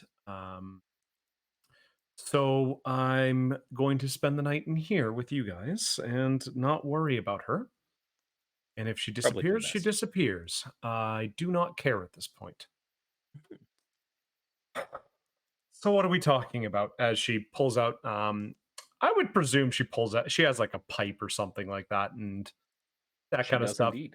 Yeah, she pulls out a pipe and starts to light it, and she looks around the four of you and goes, The kind of philosophizing about how people come here and what they bring and why certain things work and why they don't, and the usual. Yes, the question that is on most people's mind with the womb is this the Mhm. afterlife? Is this purgatory? Is this something else completely different? Fairly certain it's like some mild form of interdimensional travel. It's like Oh yeah. we can bamf around dimensionally and like uh Will, don't freak out. And you see Quill like sitting cross-legged, probably like holding Lou, and you see him go and appears sitting beside Hoots now. You're muted back. As he plays back in. Yeah, because like we can interact with different dimensions and stuff. What was that? I You're I threw fine, you Quill. through a time vortex. It's I been shall 50 guard. years. Antifar looks at him and goes, Dern is fine. He's safe. Yeah. In actuality, Dern is not fine or safe. We need to do something about this still. Yes, and we're going to do something about that tomorrow when we are able to scry again. It's worth noting that as ill-timed as that pacaderm fight was, I'm specifically using words that make Doomy scratch her head. Jimmy's sitting here is like bounced. She's like looking between where Quill was and where Quill is, and is a little is it hasn't quite figured out how he moved so fast. I'm just going to say this, James. You're making Riley scratch his head. Don't worry about it. It's okay. I Uh, know the I term. I understand what you're trying to say. However, my vocabulary when it comes to those kind of extra words, screw you. I used vortex warp on Quill for bamfing him around. It's a forced misty step for all intents and purposes. Worst. They don't even have to be like willing or anything. Oh. If they're not willing, they get to make a save, and then if they fail the save, I can move them 90 feet. So, like, do it to a mammoth and dump it into a lake. Fair. But Okay, con things saves. I have to. Unintentionally destroy the most important part of the temple. Yeah, or Quill's getting swarmed and you vortex warp him away from danger. Well, I know that, but I'm just saying that the whole point of that encounter was don't destroy the stonework. Yeah. So this is probably a good point. Like that, it was ill timed, but it did kind of show like everybody's capabilities, right? Like Doomy, you can beat the ever living shit out of things repeatedly until they die. Next time I hope for a real fight. Read James's spell list again. That's fair. So I got a couple of things I can do.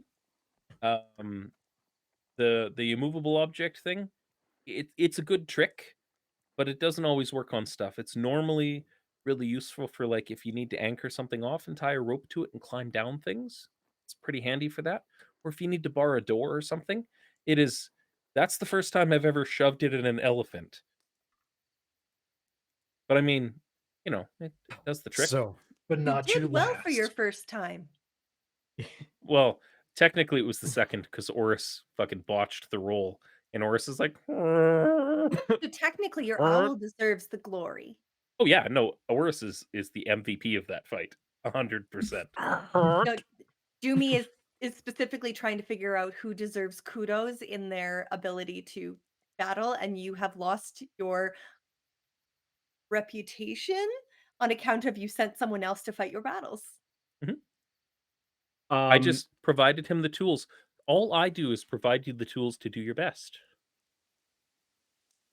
it's like he's a You're a spotter. literal support wizard. I am a literal support wizard, so I can do things like make you more accurate. I can bless you. Yep. I can heal a little bit. I was going to say it's oh god, no, I lost it. Never mind. Don't worry about it. It's all good. I'm your emotional but- support wizard. Yes. But who is going to watch first tonight? Antifar will take a watch at some point as well. I will take first watch. I choose to sumo lunge through the snow. while I keep watch. I like All it. right. While you are sumo lunging, can you please give me a perception check?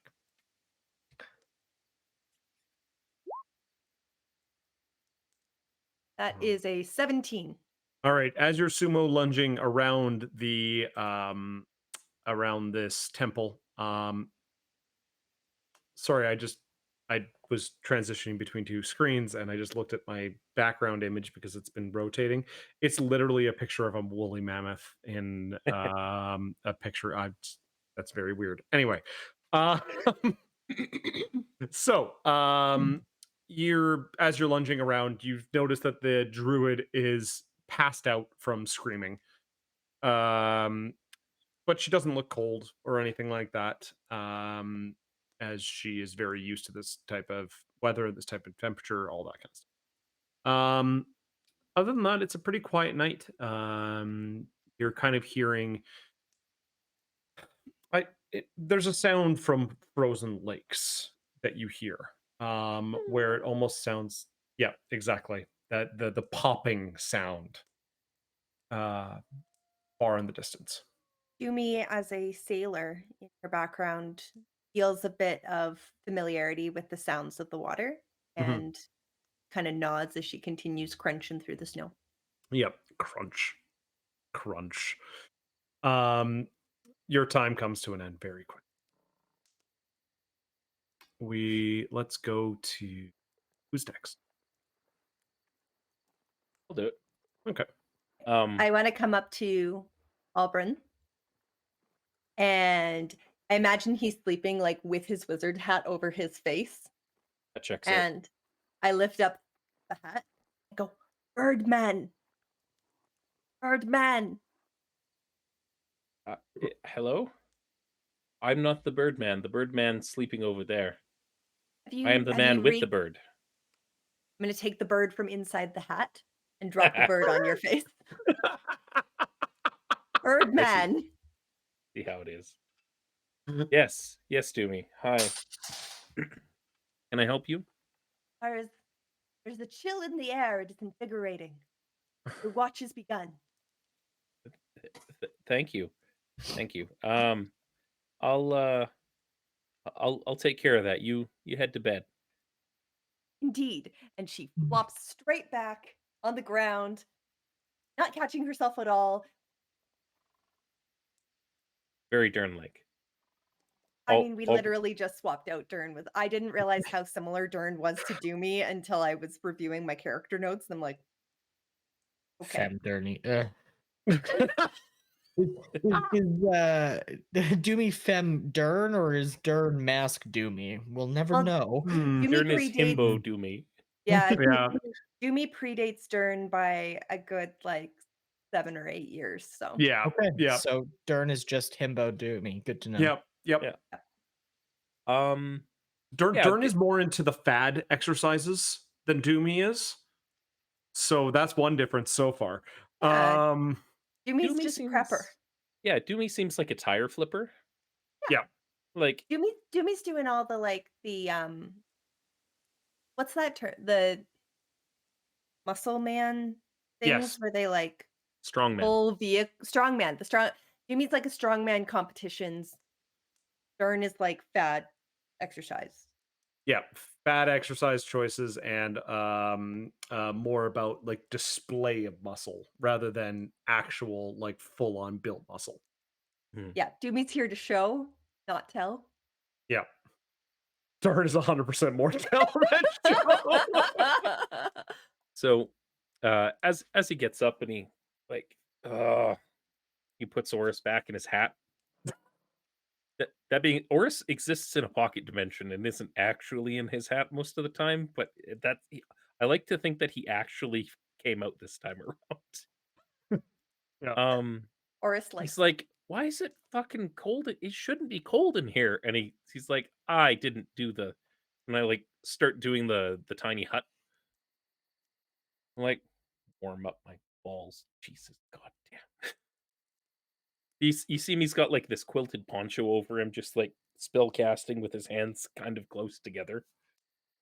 And takes a walk outside and checks on stuff and does what he needs to do.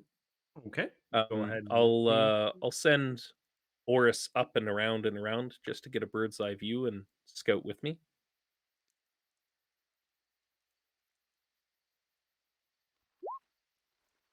Gonna be an 18.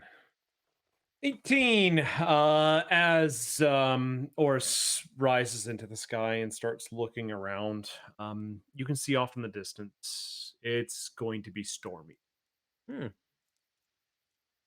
Got some weather. Got That's some gonna weather coming suck. in. Yeah. All right. So that being said, this will give you a chance to get an advantage on one of the survival checks tomorrow. All right. Fair enough.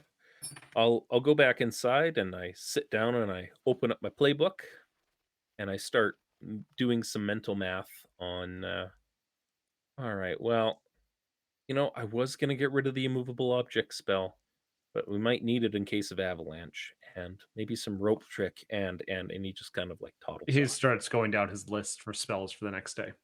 Yeah. Perfect. Who do you wake up next? Quill. I'll pop over and I give him a little poke, and there's a steaming hot cup of brown liquid beside you, Quill. It's very warm. Caffeine can kill cat. Cats, kind of like not tabaxi. technically established last game that there is no caffeine in this particular brand of coffee. There is. It just comes from mushrooms. It just tastes like real coffee.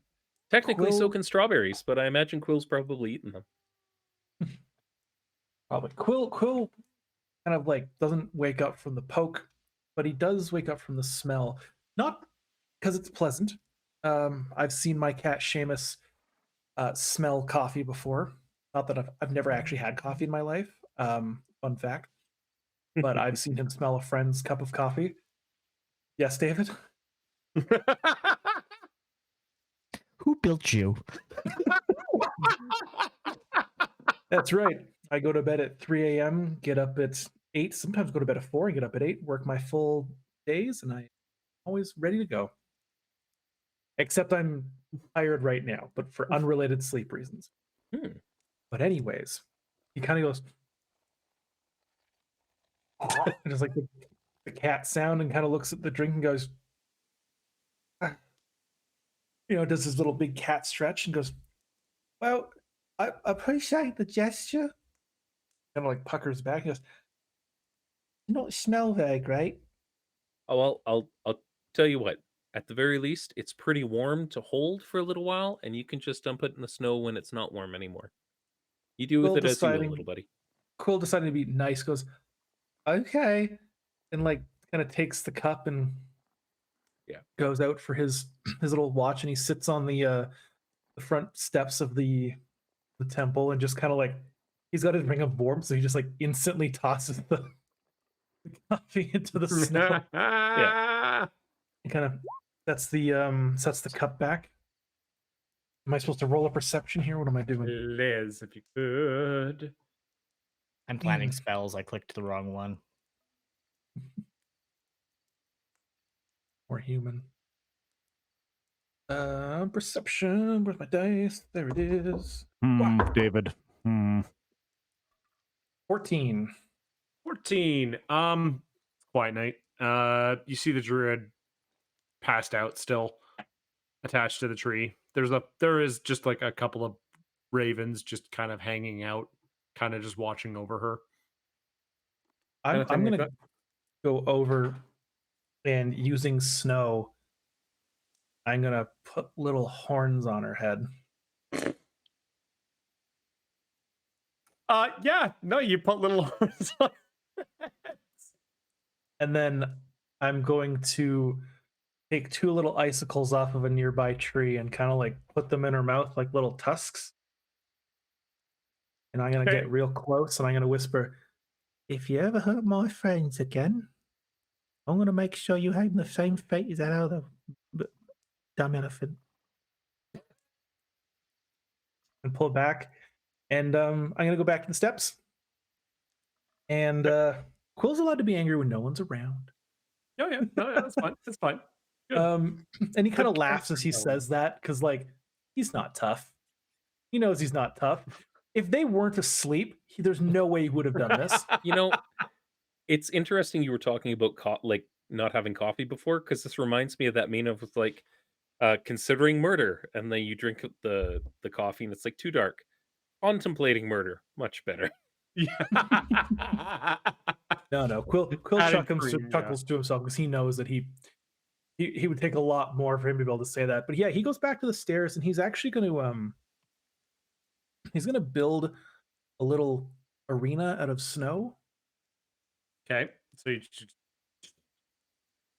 Just like a little circular arena, like put little poke Yep. holes in it, like sprinkle some dirt on it to make it look like people in the stands. And he's going to take some twigs and some snow and make little stick people out of it. okay. He's gonna put it in there, and he's gonna take Lou and he's gonna stick him in the arena. And be like, okay, so if we're ever short, like we don't really need money because we do everything ourselves, but if we're ever short on cash and we need to get some money, what we're gonna do is we're gonna fight in an arena. There's lots of good stuff you can do. So when you're facing down someone in an arena, you can't leave the arena. You'll get in trouble. We won't get any money. So this is what you do. And I just like take Lou and I just like push him forward aggressively into this like snow stick figure and just barrel over it. And I go, that's pretty much it. You're a lot bigger than most of the people you're going to see in an arena. So there you go. And I just like, I leave the arena as it is with this crushed man, and I pick Lou up and I dust the snow off of him. And put as him you up in my hood. and as you pick him up, there's that just the Yeah, that neck little neck stuffing's thing. getting weak. yeah. And I put him in my thing and I go, so, hey, that's all you got to do. Just run at him. Can you roll me a Constitution check for Lou? Sure. I guess a 10. 10. You're noticing some of the stitching starting to come loose on the side.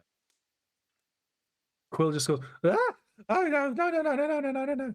And he's going to really take the stitching and like pull it taut and like give a little tight knot on it. Yeah. So over Which he's the done years, many times before. Yeah, you've done many times before. But you do know that, or you do notice that maybe it was the shard that was put in or whatever, but there's heat coming from Lou, and Lou just feels. I hope so. He's got a thing of thingy on them. Yeah. But your watch slowly comes to a close after the arena fight. Sure. Call it that. Well, I mean, that's kind of what you did. You had a small little arena, you built it, you put people in the stands. Less of a fight, more of a straight up bludgeoning. That's the best one. Quick and easy. There's enough time to get back and drink milk. Lou used tackle. It was super effective. On our hearts. I like it. Wake up, Hoots. See, this yeah, is why I woke Quill's- you up first, is because that's the way you get to wake up Hoots. Quill realizing that he knows that Hoots likes coffee, picks up the glass and goes over to the snow where he had poured out the coffee and scoops up the coffee-soaked snow. And then while holding it with his ring of warmth to keep his hands nice and toasty, kind of like holds the glass and lets it melt down into like dirt snow coffee. And he kind of goes over to Hoots and goes, Hoots, it's time to get up, buddy. The wizard guy gave you a gift. And I'm gonna hold out the coffee. Innocently, Don't you put not that trying to- evil on me. Not trying to blame the other guy. It's just he gave it to me and I realized, oh, he might like this. And I saw it still chilling in the snow. So I'm gonna give my snow coffee to Hoots. Gonna give my snow You're coffee to Hoots. Muted, David. Hey, just be glad that I didn't pee in the snow first. Yeah, David, could you please give me a perception check on the coffee? That's an 8. You know, the coffee smells like a little bit like coffee, lukewarm, but there's something weird, but eh, it's like new Tim Hortons coffee.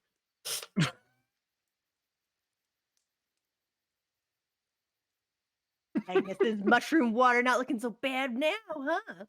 Yes, it is. Thanks, buddy. Will goes and curls up and passes out. Um, Riley, we're in the temple, so it's kind of Yeah. covered off, right? Yeah. What does it look like outside the temple? Outside the temple, it's Like just snowing. immediately outside, kind of. Just space. immediately outside. You see a lot of work has been done.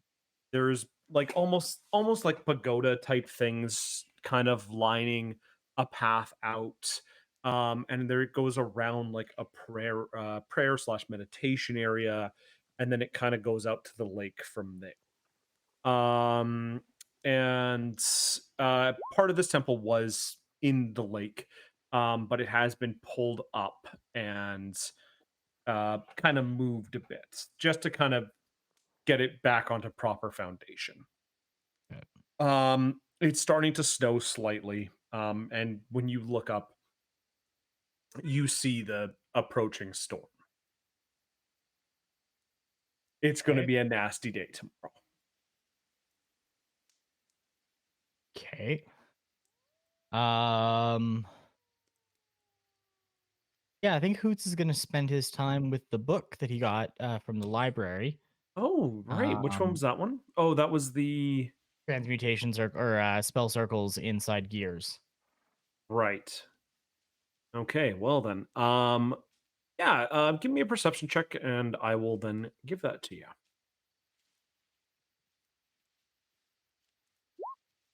6. You're pretty engrossed in the book. And yeah, as you're reading the book is kind of interesting. It's talking about all sorts of different ways how to manipulate the ley lines to work for artificer magic, or different ways how to create magical items that could interact with the ley lines in different aspects or different ways, not necessarily normal ways how to do that. There are some, I'm not going to give mechanical things just because I think I have to talk to James about how that would work. But there are ways how to create devices or the theories behind, well, this should work, but it hasn't been tested. And just the whole operation of that kind of thing. The phrase you're looking for is 60% of the time it works every time. Yeah.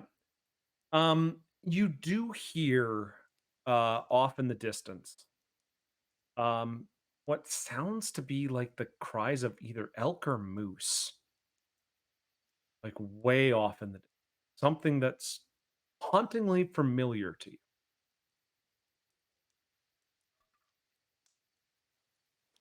And slowly you start to see the sun rise. And as the sun rises, we're going to be going to break. And we'll be back in 10 minutes. You guys in a little bit.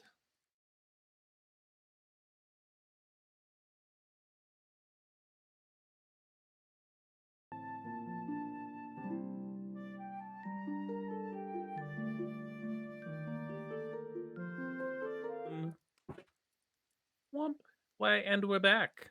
We are back. Hello. Thank you very much, James, for the welcome back. That's when an we excellent last- pig glass, Melissa. This pig glass has a pig. You get it. But when we last left off, we were just finishing off our rounds for the evening. And of course, Hoots had nothing wrong with his watch, nothing at all. There was nothing wrong at all with the sounds he heard or anything like that. Oh no. You forget he's from Northern Alberta. He's gonna ask questions. Everybody, yeah. Antifar, question for you. Yes, I didn't know there were moose around here. moose. Hmm. Heard them rutting up in the hills. Bar pauses for a second and goes, like, are we talking about, like, where is Far from? Japan. She is from Japan. Okay. Um, she goes, all right, those are the things that are bigger than the deer, right? Yeah. Like the really big. Yeah. Okay. Yeah. Big giant antlers, about the size of a Honda Civic, like Ooh. big. Moose. Yeah. Makes all the boy moose go, "Wah." Um. Everybody is so strange these days. She just shakes her head and goes, "Didn't think there were any moose up here." Could have been elk or caribou, both of them. They all sound kind of alike. I mean, I think I've seen elk or similar creatures to elk. Yes. Okay. But necessarily, no, I don't know of any up in this area. You Your think the standard. spooky bitch passed out in the? 'Cause, like, they're good eats. If we're looking, I'd get Quill to hunt one. It's hands down some of the best food you can cook. You're the Oh, man with the well then. shotgun and the wings. Just saying. Yeah, but I've seen Hoots has seen what Quill can do with a bow and arrow. There's that. She just I'm kinda sending laughs anyone and else goes, to out to track elk. It's gonna be cool. she hands out some morning breakfast and goes, sorry, I should have taken watch at some point last night, but I passed out real quick. I think the fight and the fact that I used most of my magic yesterday fixing this damn place. I was feeling pretty exhausted. So thank you very much to all four of you. And she hands out like a really nice breakfast. After All breakfast, rice. All rice. it's all rice. But she looks to Quill and goes, all right, I've rested. You've rested. Let's try again. And oh, I want to guide Quill this time using guidance. okay. That's an extra D4. Extra It's an D4 extra D4. and add I think it's 8 in total for bar spell casting. It would Yeah. be on her spell sheet, but yeah. Yeah, something like that. I Is can't this see like that right now. an ability or a skill? Like, what are we This doing? is a spell. This is a spell. Did you just Roll roll another another nat nat one? one. I was going to say, because you have your friends here, especially Hoots, you can roll with advantage. Thank So go God. right ahead and roll that with advantage. And if you get Okay. another goddamn 1, I'm gonna railroad this goddamn bitch. We're really letting Dern down here. Okay, nat 20, baby. Hands are in the air. Hands are in the air. Okay. Grabbing camera, putting it down. You can't see. Put it down on that. You Awesome. can kind of see it. That's a 20. I can see it. That looks like a 20. After a little bit of a struggle, you're picturing Dern sick. You're picturing this, and then you're like, no, I can do this. I can do this. Settle yourself down. Feel your heart rate drop. And calm. You picture Dern. Picture when he was fighting with you alongside you many, many a times now. Well, technically, he was fighting below me, but yes. Yeah. Yes.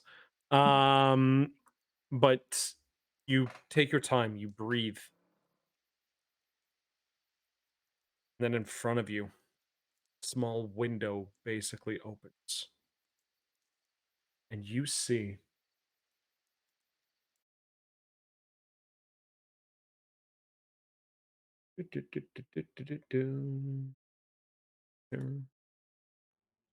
There it is.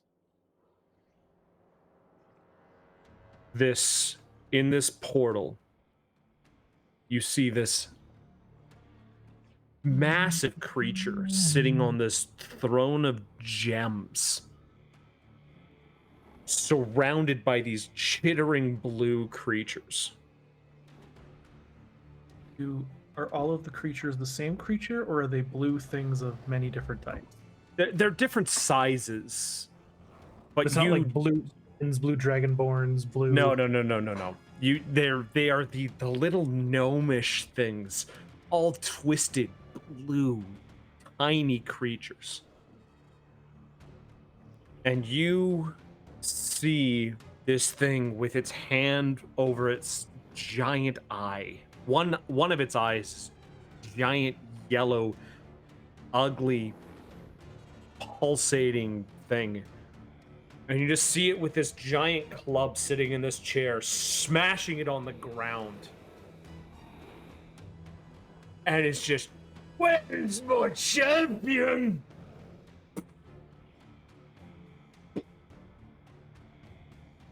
I want the Calabasha.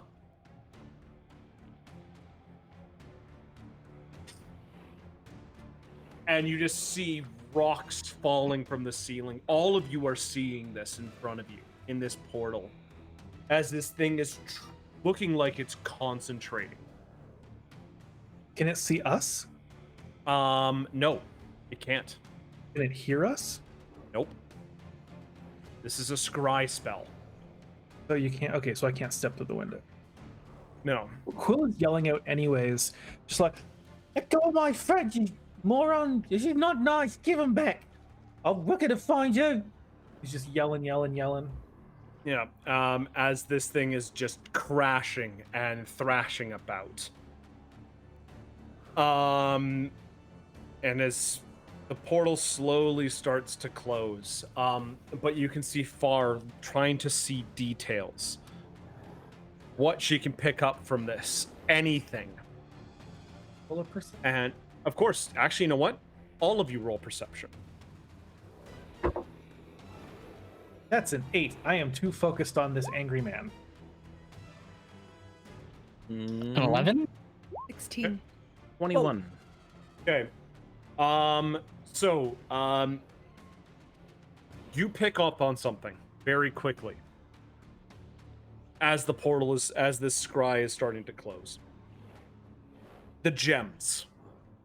The glowing gems in this room.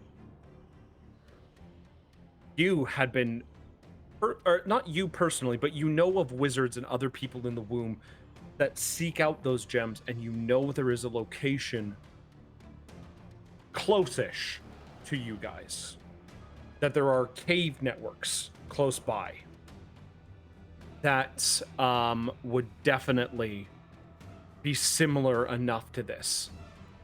And with the fact that the scry spell can give at least a little bit of a location, you're able to determine what direction you're supposed to go to try and find this. The portal closes up.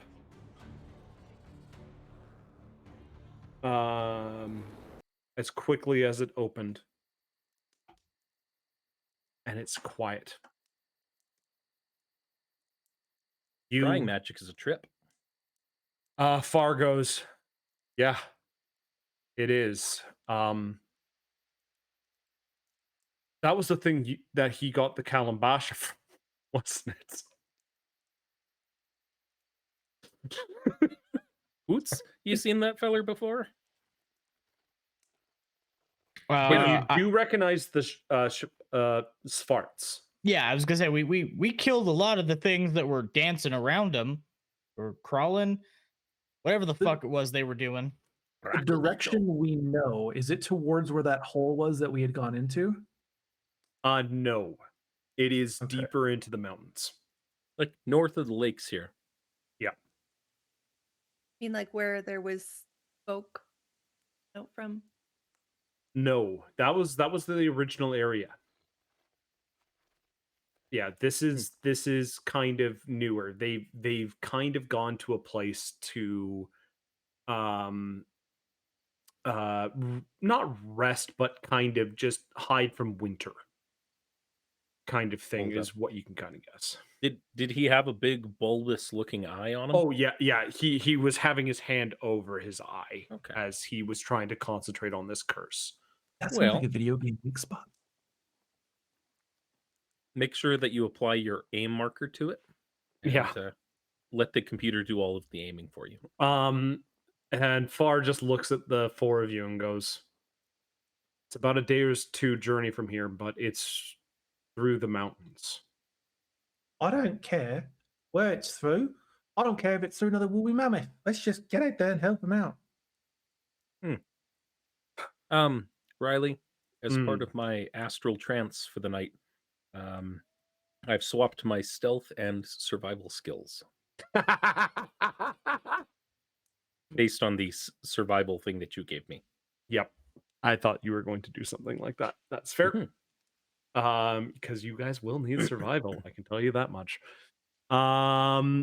Perfect. As you guys as Far kind of tries to draw out, Far knows about these mines, about these gems, and goes, they've been abandoned for a while. It's something could definitely move in there. That's more than understandable. So it's Alright. going to be worth it to try. Well, last night there's a storm blowing in that might hinder us a little bit. So, couple ground rules if we're working in the deep snow or if we're going into the mountains. If I yell the words grab the rope, you grab the rope, okay? If you makes sense. grab the rope, it doesn't matter if you're under the snow or not. You try and climb the rope. It will get you to safety. You'll be okay. That little thing that I did with Quill before, I can make a little pocket dimension that we can all rest and hang out in safely. I can only do it a couple of times, but just in case. If we get into a really tight jam and I say grab the rope, just grab the rope. Climb it. Would it make like more sense if we got a pretty high survival? I think Quill would think of this. We take other ropes and make loops around it into our belts. You could. A length of loops, so we have still some motion to do stuff. Unfortunately, that does not qualify as a spell component for rope trick. It's one of those things. I will toss out a very shiny looking silken rope that I show to you guys. Need to grab this rope. In the event of an avalanche or, a big blowy blizzard coming through, if you can't see anything, just I'll throw the rope back, try and grab the rope. And Antifar looks to you guys and goes, "I'm going to go take care of her." She points outside. Be careful, please. Boots, aside from heating up metal, what other tools are you running? Spell Today. wise? Yeah. Well, I'm running. I figured, judging from what you've got, I'm running my ability to catapult some healing magic, and my go-to one, which is always Tasha's caustic brew. You never know when you're in need to dissolve something. That's fair. I of course can heat metal, and then I can also make somebody a little bit better. So I right. got the ability. I'm running enhance ability. Yep. So and then judging from all the spooky shit we've been fighting, I can also turn somebody's weapon into a magical weapon. Good. I don't have enhanceability today, but I can make a 5-foot sphere of elemental energy and just bowl it into stuff. Yeah.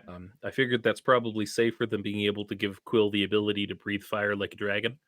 Hold on a second here. I think that's a way better idea. Look, if I'm being honest, I think that's a much better idea than whatever the other thing you said was. Well, unfortunately, little buddy, if I give you the ability to do that, you got to focus only on doing that, and you can't shoot your bow, and you're pretty good with your bow. I mean, I could Okay, fine. Well, it's nice to know for the future because, like, if we get buried in snow, I can always just like, "Wah," That's out the of there. plan. Yep. I got Aurus and my spells. I can fireball or ice ball or lightning ball or hurt. We'll just land Aurus right on the guy's big eye, and you just aim for Aurus. Everything will be fine. Can you jam one of those crowbars into his eye next time? We can. I can probably give that a try. I can also I can turn off magic if it's already going, or if somebody's actively trying to cast something, I can counter it. That's kind of my jam today. All right. Make fates go a little our way. So, Doomy, what magics do you have prepared? Going into the snow. I'm pretty good at not being taken by surprise by things that are dangerous. That is good to know. I like that. Riley, for your Mhm. benefit, barbarians get danger sense. Yes, Pop it into the thing. that's a pretty good ability from what I remember. Anything that would take a dexterity saving throw. So I'm thinking avalanches. Yeah. We would get a bit of a heads up that something was coming. Yeah. Okay. As we go to head off. No one wants to know about my magic. Oh yeah, Quill, what kind of magic do you have aside from your glowing personality, buddy? Well, I can do my usual thing where I talk to the animals. Mhm. Lately I've learned how to like look through their eyes, and not like stare into their eyes, but like if I like touch. If I was to let's say like if I was to touch a little owl guy, I could like see through his eyes as he flew around. Which is I pretty can cool. do that too. My usual stuff, the thorns. I can't seem to make thorns come out of the ground anymore. So I need to figure that out. But other than that, also my quill voice is very weird. You're doing fine. Hello, I'm Quill. This is Lou. Yeah, it's much more like this. I don't know why I'm so Winnie the Pooh tonight. Oh, bother. No bother. No. The horror one? No. Yep. Yep. I've seen Anyways, it. It's amazing. It's public domain. just dawned on me that I've been talking like this like weird Winnie the Pooh voice all night. It dawns on me that I was just muted to the stream. Well, as I How said all of long? that. Like Oh. 2 minutes. Oh, okay. Just a moment while I ate some M&Ms. Okay. Yeah, so I've got that, my usual stuff. I've got this cool. I'm doing it again. My name's Quill. This is Lou. I got one of these things where like I can do way better. Gosh, I felt like an hour and a half of me talking like a crazy person. Anyways, I got this thing where I can like make everybody kind of disappear. Not like fully disappear, but like you have a good chance of disappearing. It's kind of cool. Do it so at once. And then I got this really cool thing where I can make you feel better. I don't really know how it works yet. I've never done it like on people before. Oh, that's a good reminder. Quill, I can heal people if I can touch you. So I have to be really close, or Oris can come up and heal you on my behalf. If I can also give you some protection, some sanctuary, if it comes down to it. But if I do that, you should probably just run away instead of trying to hit things, because it'll make my magic go away. So, So, I can run really fast. good. Winnie the Pooh is strong tonight. so yeah, you guys wave your goodbyes to Antifar. There's no point Bam. on taking the dogs at this point. You guys are going to be going through the mountains. Mhm. And These are not Iditarod dogs. No. Fighting a pack of 20 blink dogs. Oh God. I'm still gonna initiate Phantom Race or EXE. Yeah. And I'm just not gonna like outpace anybody. So the first few clicks aren't very exciting. It's pretty standard just traveling through snow. You guys have snowshoes or other type of equipment to be able to start climbing through. We start to come to the base of some of the harder areas. And you realize that this is going to be hard. So we are going to do our first group's survival check. All right. These are going to be at least a 50% success rate to be able to not worry about things. The more that we fail, the more things that you guys lose as tools.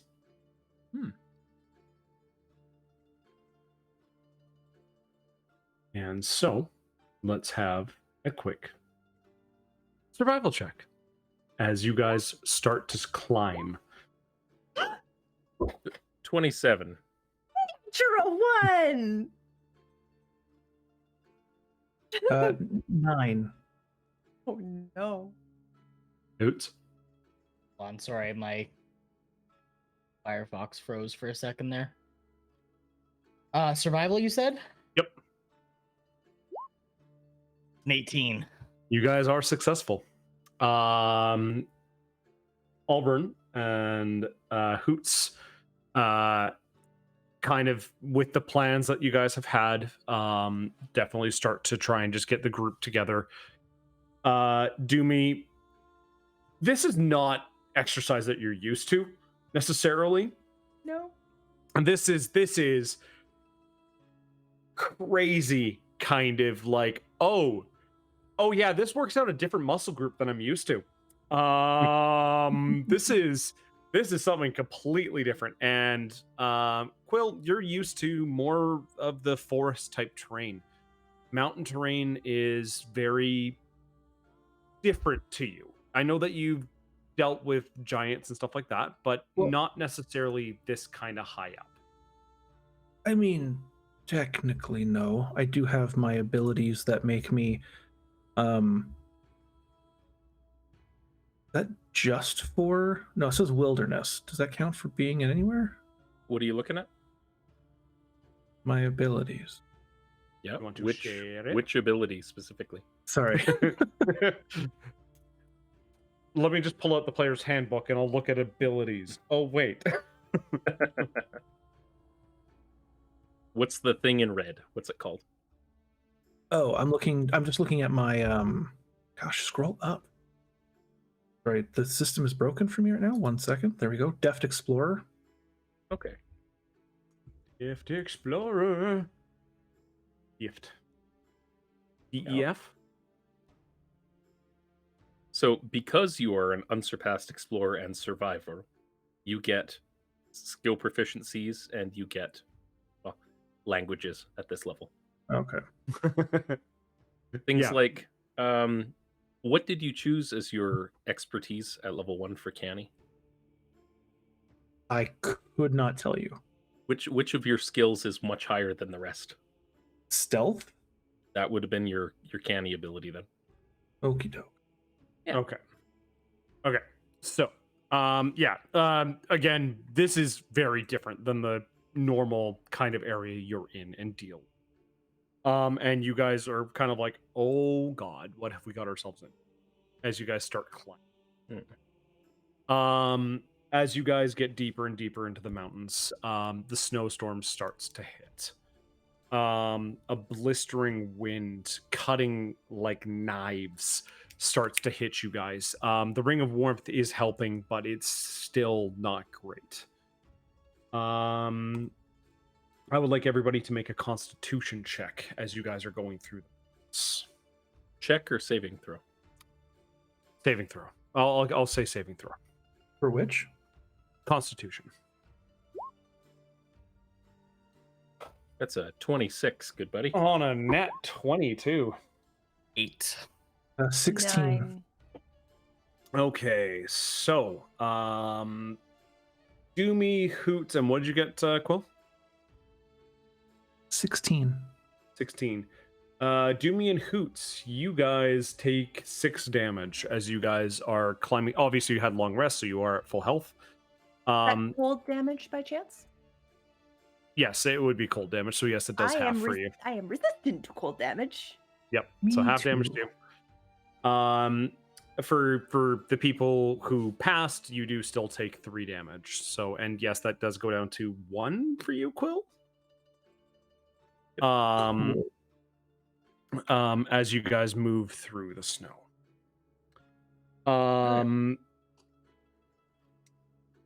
Climbing and going, and this is a rough day. This will be the first of a couple of days of you guys going through this. I would like you guys to make perception checks at disadvantage due to the snowstorm, and this is going to be finding shelter for the day. My first nat 20, and it's Yeah, deferred. it's a Still a perception 19. check. It's still a 19. Still a All 19. right. Perception. That'd be a 15. Disadvantage. Disadvantage, so 13. 13, yeah. All right. So, as you guys find shelter for the first night. I'm going to say that Dome. you guys. Sorry, dome. Dome. Yep. Dome. I'm going to say that because this is going to be kind of a continuous thing, and you guys are exhausted going through this, you can either take a level of exhaustion and recover your health fully, or and like all of your things, or you just keep the damage that's on you. But we'll still regain spell slots? Still regain spell slots and everything. Cool. Quill, can you do anything about the damage on us, buddy? What are we being damaged from? Just the weather? The weather, and there's going to be about 3 or 4 days of travel. I mean, I can like do something. Yeah, I could do something for you. I am. I want to bending... see this magic you keep talking about, buddy. Okay. Well, I keep doing the friggin' Winnie the Pooh. It's driving me bonkers now. It's all good. So Bother. Phil kind of goes, well, I've got resistance, so I think I'm going to be fine. I guess Dermy's got resistance too. Dermy, do you want any help? Or are you good? I need no help. Okay. So, this before the night or the next morning? Either or, but basically what's going to be happening is over the next few days as you guys travel, just to kind of show that it is time going through time, you will only be able to choose spell slots or health to recover at different times, basically. Right. Cool. Yeah. So I'm going to. So I guess this would be the morning then, because we've taken damage or something. Yeah, I'll say that this is morning. You guys are getting going. Cool. I kind of go, okay. Well, so this is kind of cool. So I kind of I point at everyone. I point at myself, and I point at Auburn, and I point at Hoots. And I go, okay. So watch this. And I get myself excited so my fur kind of stands on end. I go, ah! And nothing happens at all that is visible that you can see. However, all of you increase your maximum hit points plus your hit points by 5. As I cast aid on all of y'all. Fantastic. Is Is that on me as well? No, No. because you said you didn't need help. I don't need help, no. So I did it to myself. So if you set your current hit points at 5 above what your maximum is, it will do the math for you. And add a little plus to your token. Unless you've already taken. Yeah. It recovers 5 anyways when you cast it. Yeah. As you guys start to get going for the day, the snow, like the storm and everything, has kind of set in, and it has gotten a lot more like it is dense, like snow. You have limited time. You only have maybe 4 or 5 days left at this point. Um, How are we supposed to get there and back? you don't have to worry about getting back necessarily. That we know of. That you I know was like, of. don't tell us that. Make us scared. That you know of. And as you guys are climbing and going through the passes, Doomy, your danger sense goes off. Danger! Danger! And behind you, and you notice, Oh and no, you it's not you. It's whoop whoop whoop whoop whoop. and you stop the group, and you realize as you stepped on basically a snow sheet. You are basically standing on top of an avalanche. Rope. So everybody make a dexterity check for grabbing this rope, except for Auburn, because Auburn, I'm throwing the rope. you're throwing the rope. I'm casting rope trick if it wasn't apparent, Ravi. Yes, I got that. Is it Hoots, just- you're double fine. Get fucked. For those watching at home, that is a double nat 20. Which means I have now ruined all chances of getting a nat 20. Doomy's in danger combat. sense generally gives her advantage on these. It does. Thank So God. yes. And what did you get, Quill? Quill, you're muted. Okay, but the thing is, it's not a save. Okay, I don't want to rules lawyer myself into dying on I got this a 12. mountain. No, you're But not. it's only on saving throws, and that.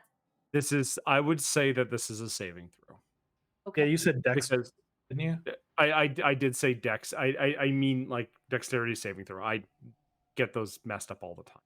Okay. But basically, it's you are like you stopped the group and you were like, stop.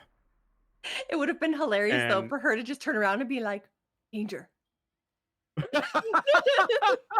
Just slide down the mountain. Yeah, you all are able to catch the rope. And shimmy up the rope basically. You see And- one end of it just kind of like snake charmer up, like 2 or 3 feet.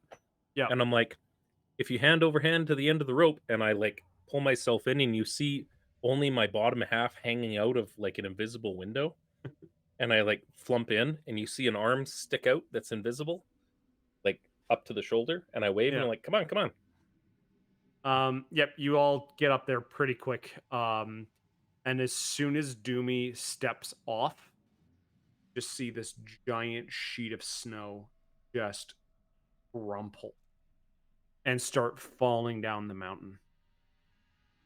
And as this happens,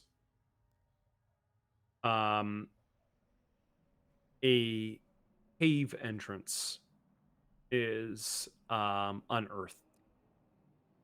And you guys, as the avalanche finishes, there is a cave entrance right where you guys basically. So guys, this thing will last for an hour. I want to take a quick rest. That mountain climb fucking sucked.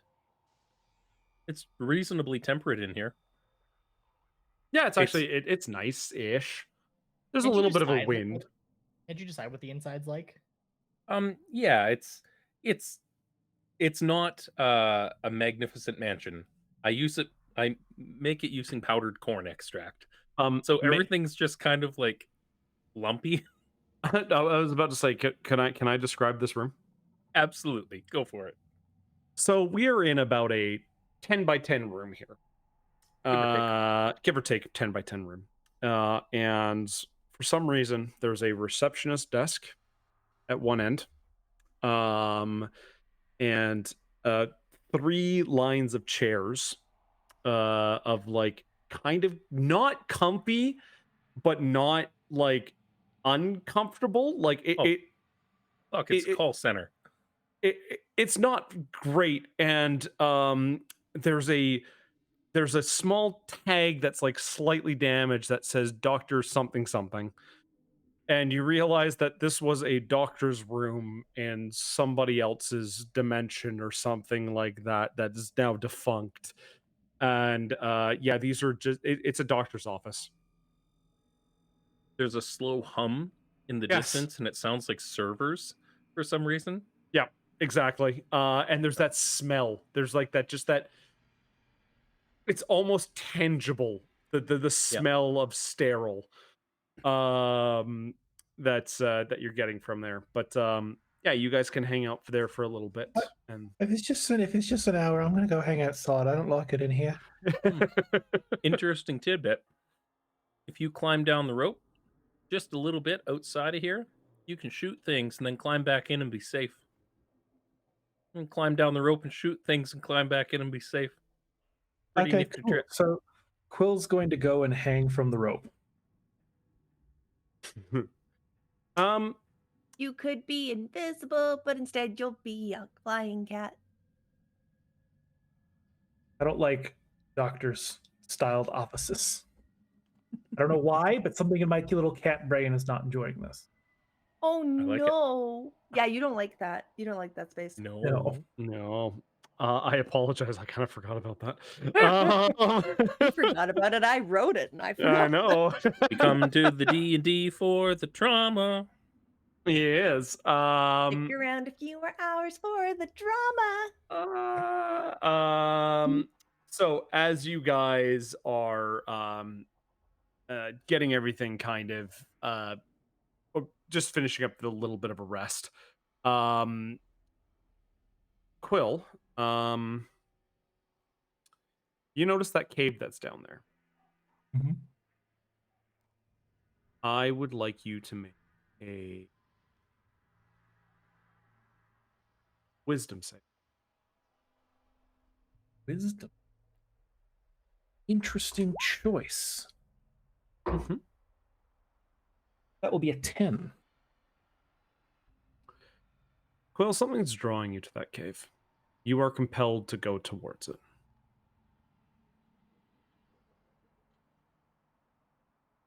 Okay. I kind of poke my head up in the box and go, I'm gonna go to the cave. And then poke my head out really quick before anyone can say anything. No, you and start absolutely are not. going towards the cave.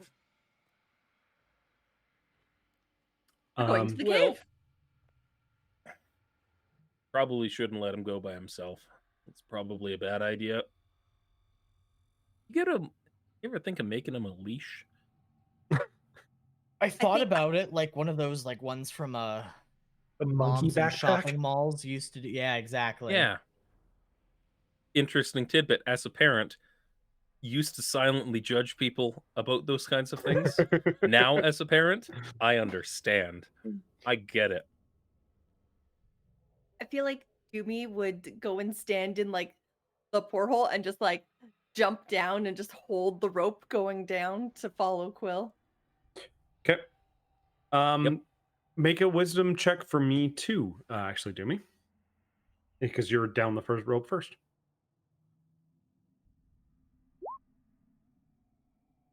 12. You are also compelled to go into the cave. Ooh, a cave.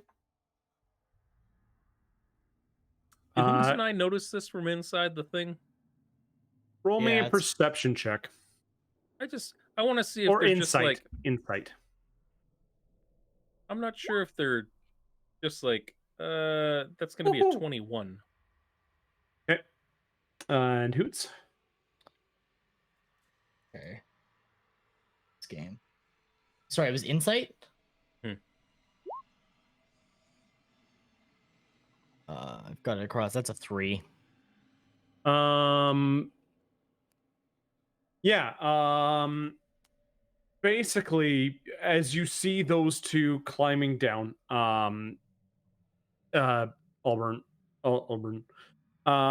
basically you stop Hoots, and you go, wait. You're being whammy, bud. Yeah. you notice that they are compelled. Does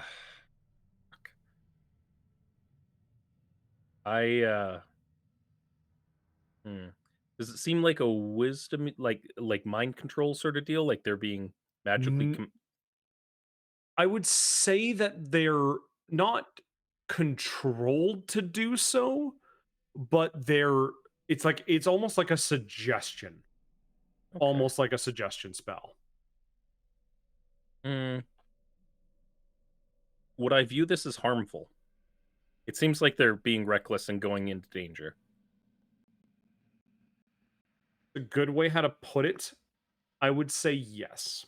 Okay. Hey, Hoots, hold on a second, buddy.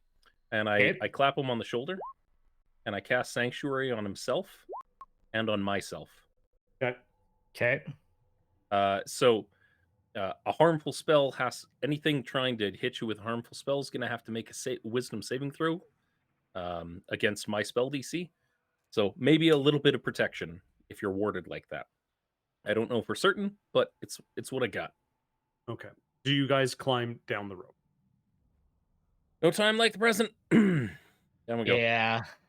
Okay. I will give you guys advantage because you are preparing yourselves. What kind of save? Wisdom. 21. 15. You're both not affected by what this is. All right. Sanctuary is only going to last a minute, so I mean, only got a short window. You notice the small silver mirror is absolutely like a Boy Scout signal mirror. Yeah. Yeah. So Quill and Doomy have already gone down the rope, and they have gone into the cave. As we hit the ground, the rope coils back up and follow. You guys follow, and as you guys go in, you notice weird writing on the walls, paintings, and other things.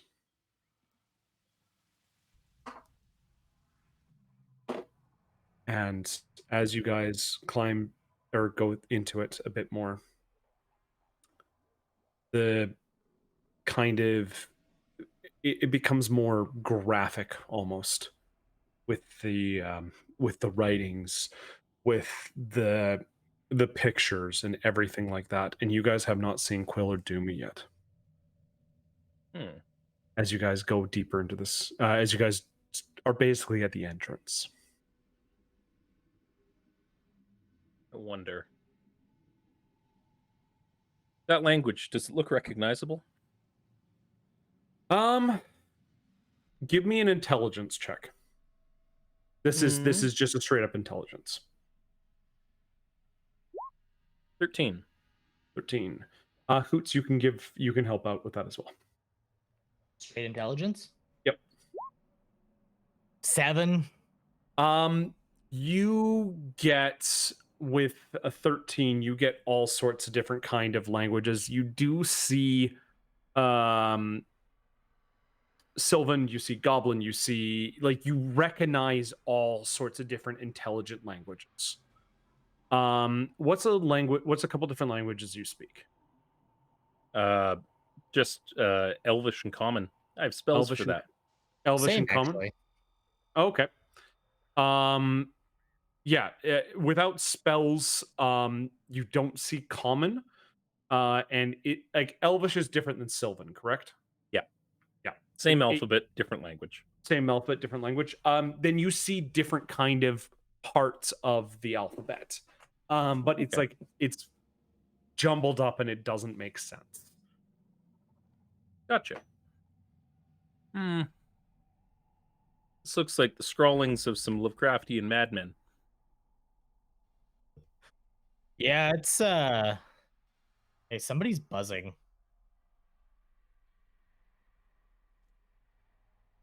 Yeah, yes, that's Mac.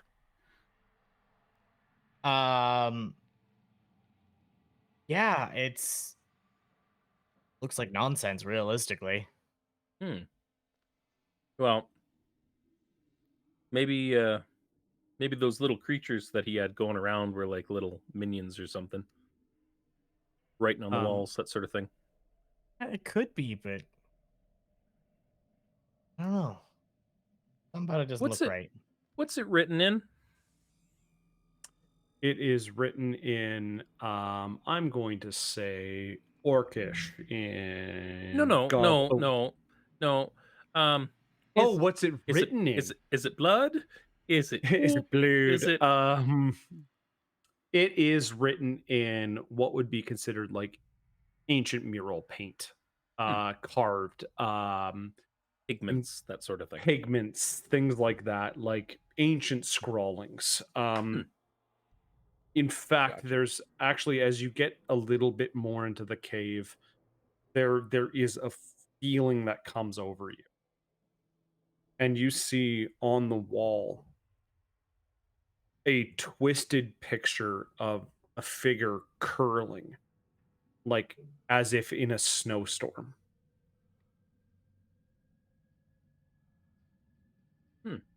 And you guys still don't see Doomy or Quill, and you guys were just right behind them. We saw them go into the cave. That's proper. correct. Well, can you see in the dark? A little bit. All right, me too. Off we go. I buckle my shield on and start heading forward. Okay. Do you need to get your owl? Here, let me get that for you.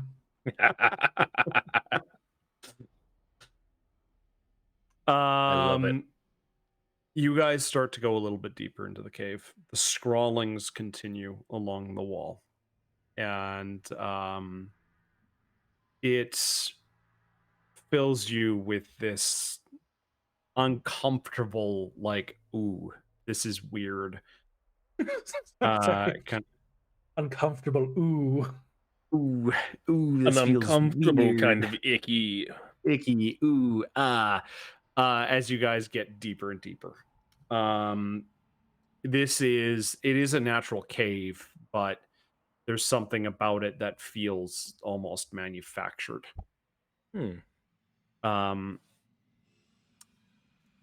I'm going to say that you guys go down for about 5 minutes or so, Okay. where you guys find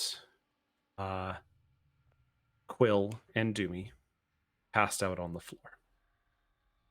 Not hurt, just passed out. Okay. Well, that ain't good. Oh. We try and wake them? Yeah, you can go ahead and try. Is there anybody else around them No. as we approach? The cave sounds empty. It sounds like nothing, only the two of you. Hold on a second. Can you check out magic today? I can ritually detect magic. Okay. I'm gonna use my awakened spellbook ability to cast a ritual I know as its normal casting time, rather than adding 10 minutes to it. Yeah. I'm gonna use detect magic, even though I don't have it prepared today. That is fine. As soon as I you want to cast, see if they're impacted by the same effect. yeah, they're as soon as you cast it, it's almost like a light switch. You are hit with necrotic energy. Like hugely necrotic all around you. You look at the writing on the wall, it's almost coming out at you. And the art almost looks like it's coming alive off the wall. As we Does have this two dead seem- players. No. Does this seem like a glyph of warding that like used suggestion to get them in here? That's how Yeah. Oberyn like thinks of these kinds of things. That would be a good way how to kind of put it. But yeah, it's definitely something that And from what you can see on them, it's almost as if like a sleep spell has been put on. I'm explaining this to Hoots, and I'm like, see, what they would have done is they would have chained this, and then if that happened, then it starts off this subsection of magic. And probably getting a little too into the weeds about it. Yeah. I'm like, they're probably just sleeping from that, like a magic circle over there. Yeah, you can probably definitely just- tell by looking at them that they are alive. They are sleeping. I reach into my hat, pull out Oris, and I chuck him like a Pokeball at Quill. Oris, go wake him up. As it goes careening into Quill, doesn't wake up Quill. Well, You kind of peg him with the owl. well, if it was sleepy Ain't magic, nobody pegging Quill while he's sleeping. making him awake like that would have woken him up.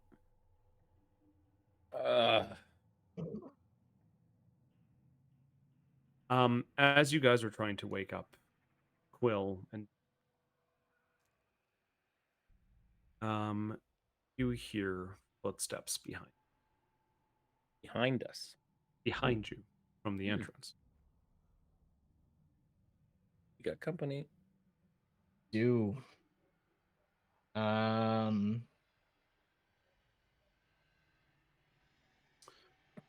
see if I've. Oh, You yeah, got go a ahead. thing, you want me to do a thing. You've got a thing you can do right now. Go for it. Rope trick. And rope appears for like 6 inches.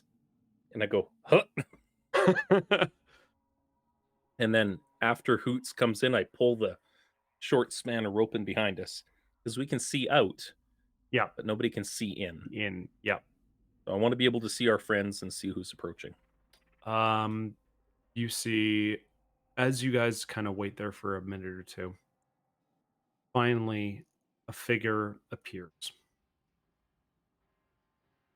The figure is robed, dark robe, almost like a dark grayish hue to it. Looks around, looks at the two people who are asleep. I feel the presence of two others. Search further down the cave. We will find them. And another figure walks past the two sleeping bodies. Can they feel the presence if they're in that box? I don't think they Apparently can. so. Well, they felt it as before you guys were in their box. Yeah. No. They might have extra dimensional senses. You don't know this. But there was another figure that walks past, and this one kind of looks down and goes, "What kind of friends would abandon the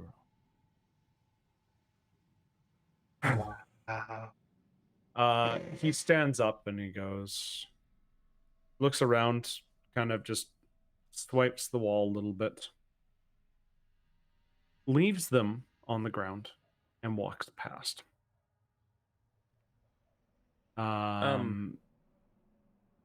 Did he cast any magic there? No. Detect magic could still be going. This isn't a concentration space. Yeah, he did not cast any magic, but he just kind of took like a swipe at the wall and just kind of did something like that, and then walked further down the cave.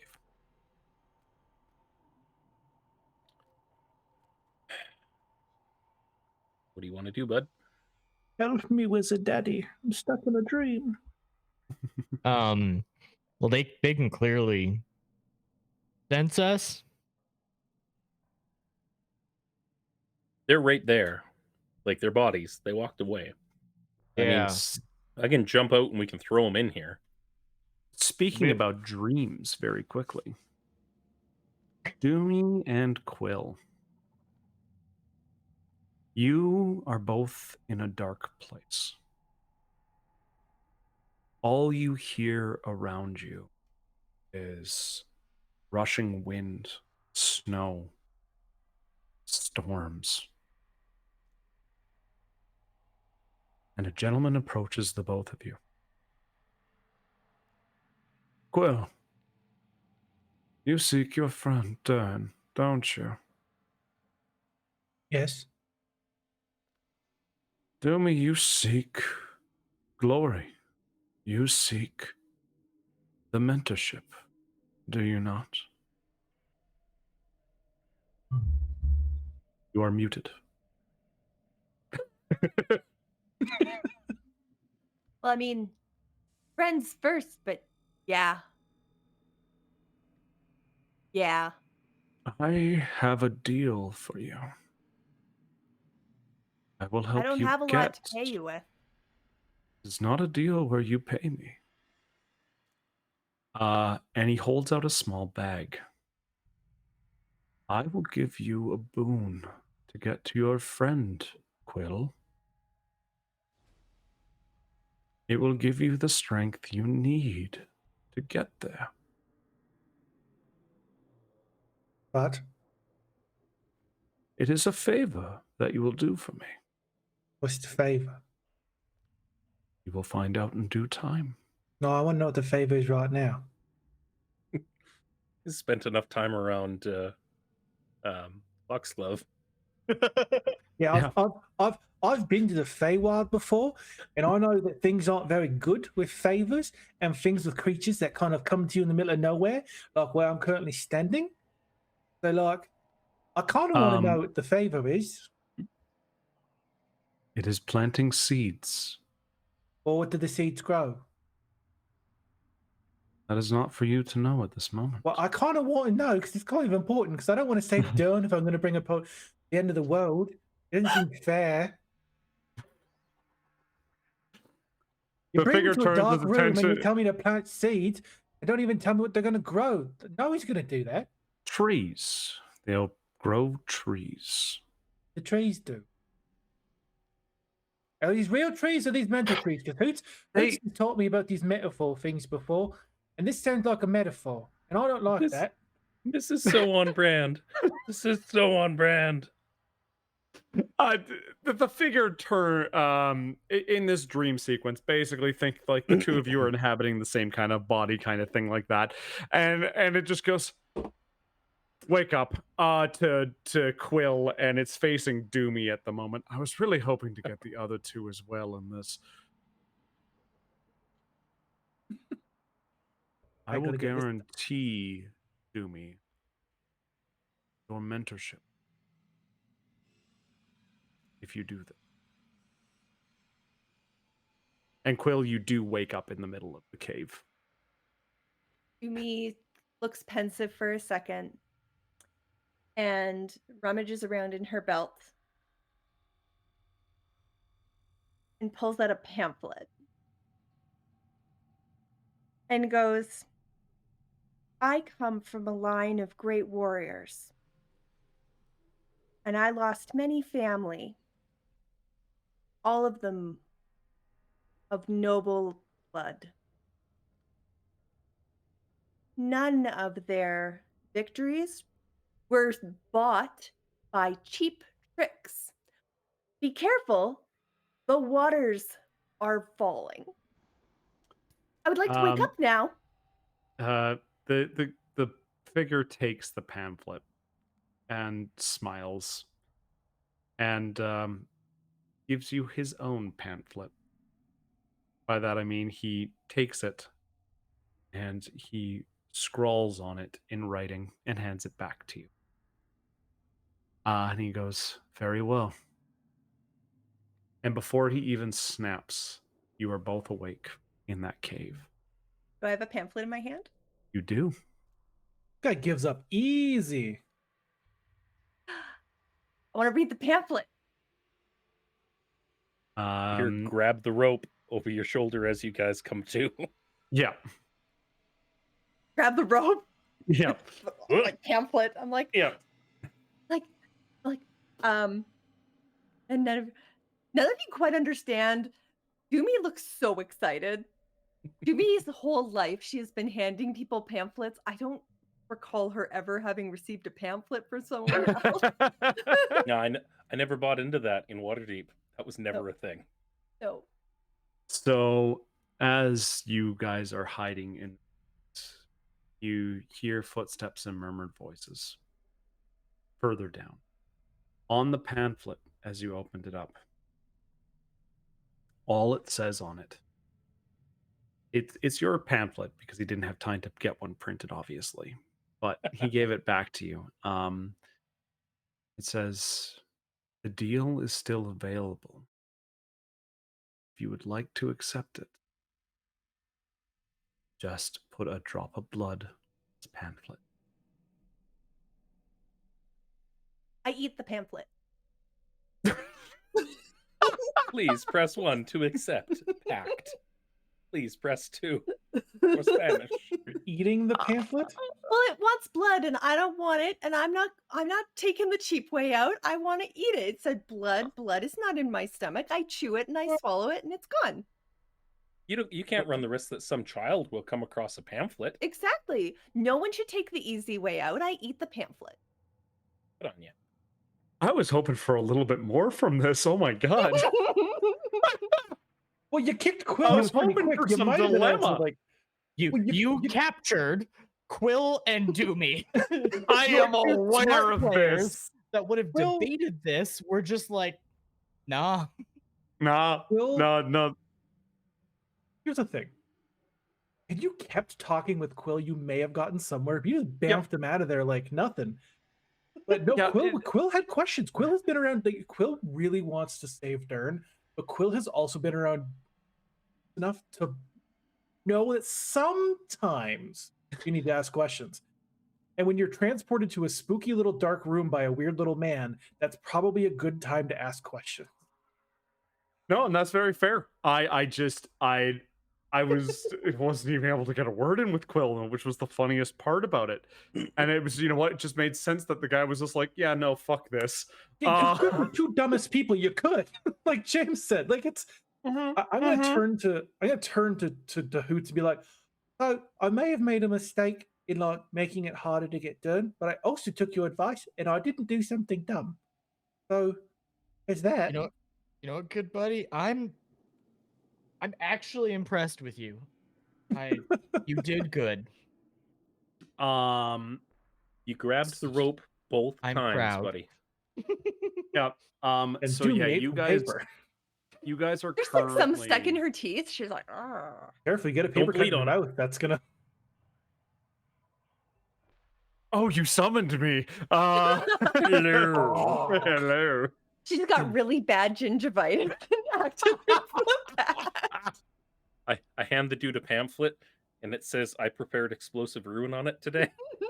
Yeah. Just the trigger for explosive rune. Oh. So, you guys are currently in this cave that when you look at it, right now, Auburn, you just get like almost this 3D effect from the wall from the detect magic spell of just the same word but in different languages all over the and these Well- art. Is it any languages I speak? What languages do you speak? A lot of languages. Yes, you do, which is kind of We've crazy. got Celestial, Draconic, Elvish, Giant, Goblin, Sylvan. Yes, I've got 100%. Dwarvish. 100%. Yeah, there's Dwarvish on the wall. There's Giant on the wall. There's Goblin on the wall. You are seeing the word Ithaqua. Which translates roughly in common to... I don't Ithaqua. know.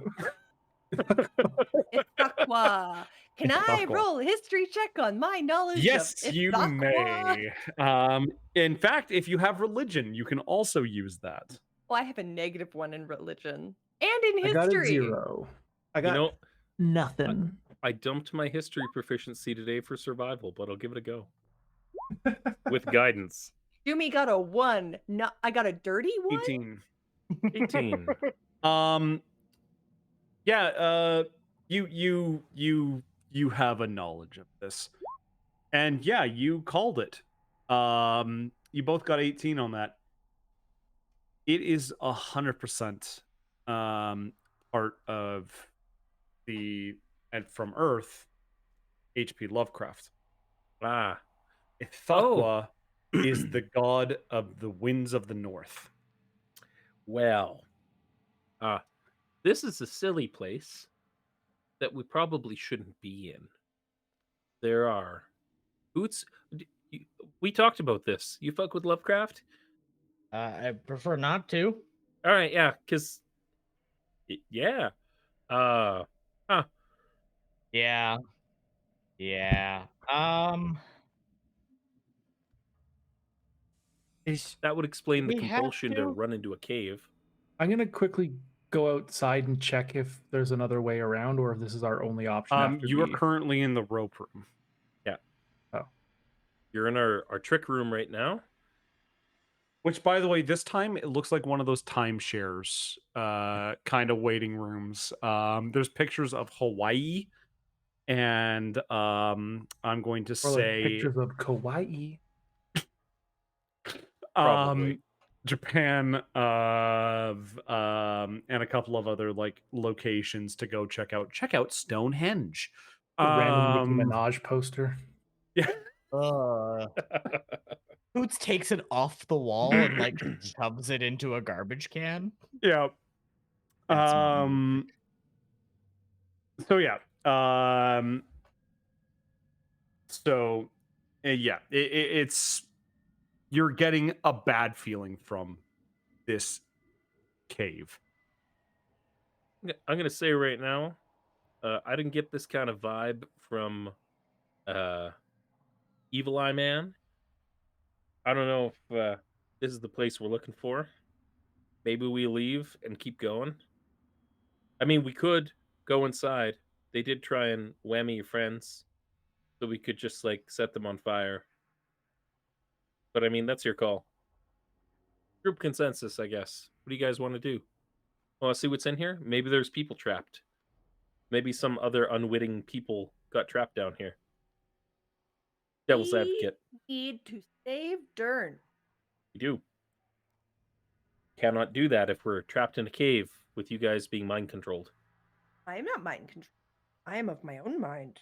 My mind is in my mind. Do Are me. you in my mind? You jumped out of the trick room and ran, like, cackling like an idiot into the cave. Did you choose to do that?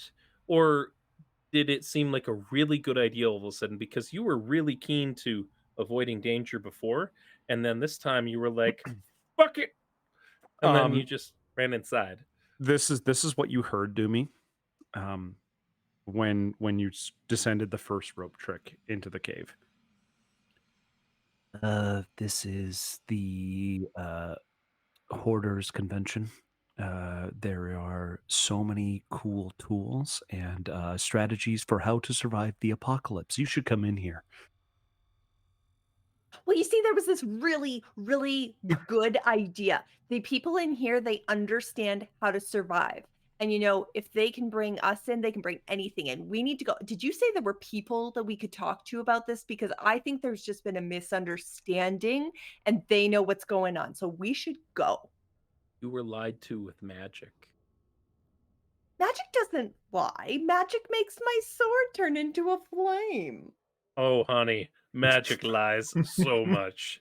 You don't even know how much magic can lie. You know, I used to know someone like you back in Waterdeep. They drowned with the rest of them. That's unfortunate. You know, we have a little bit of time here. Let's fix that. And Albrun will use water breathing on everybody.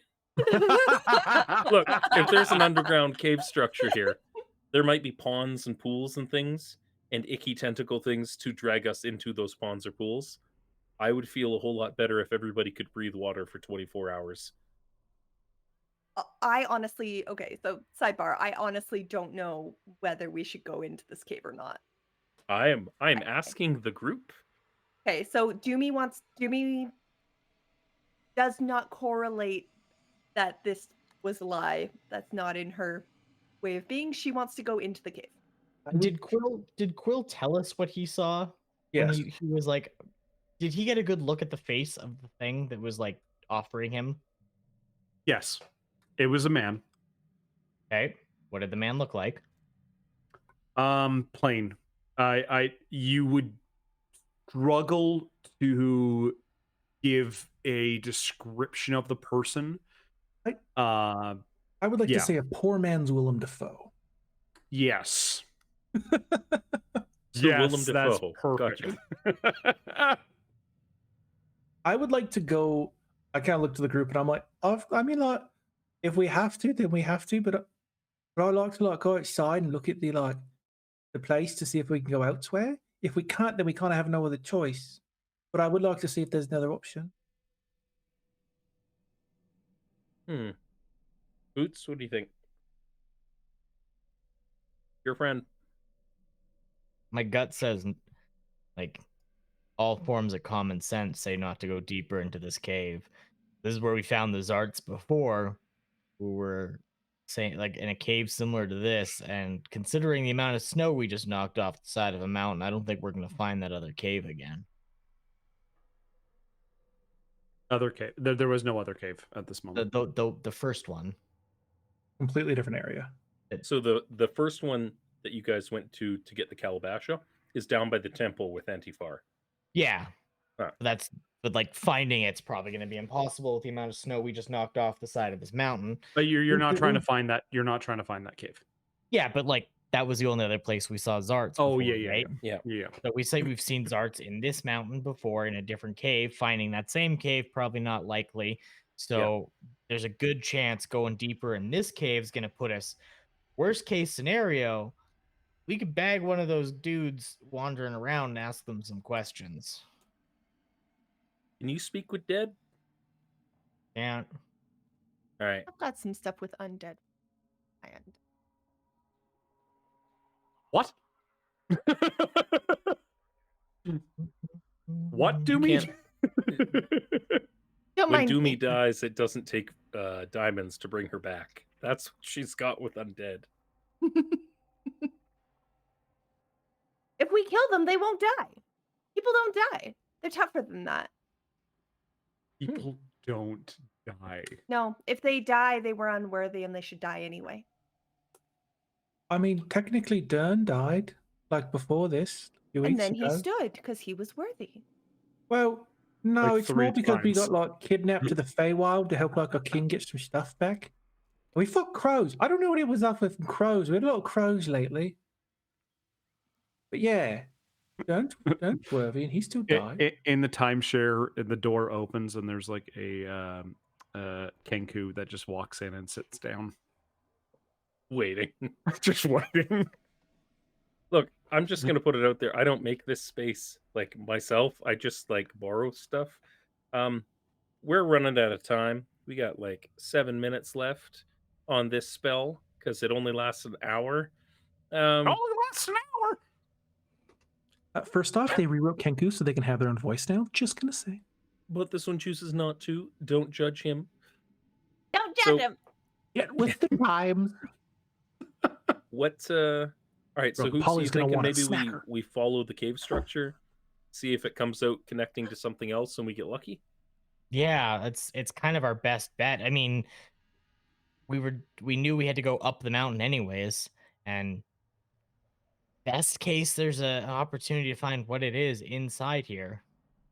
Worst case, there's a series of cultists that knew what these things were going to do to us and we're walking into a big magical trap. Yeah. If I Yeah. if I feel there's danger, I will go whoop whoop.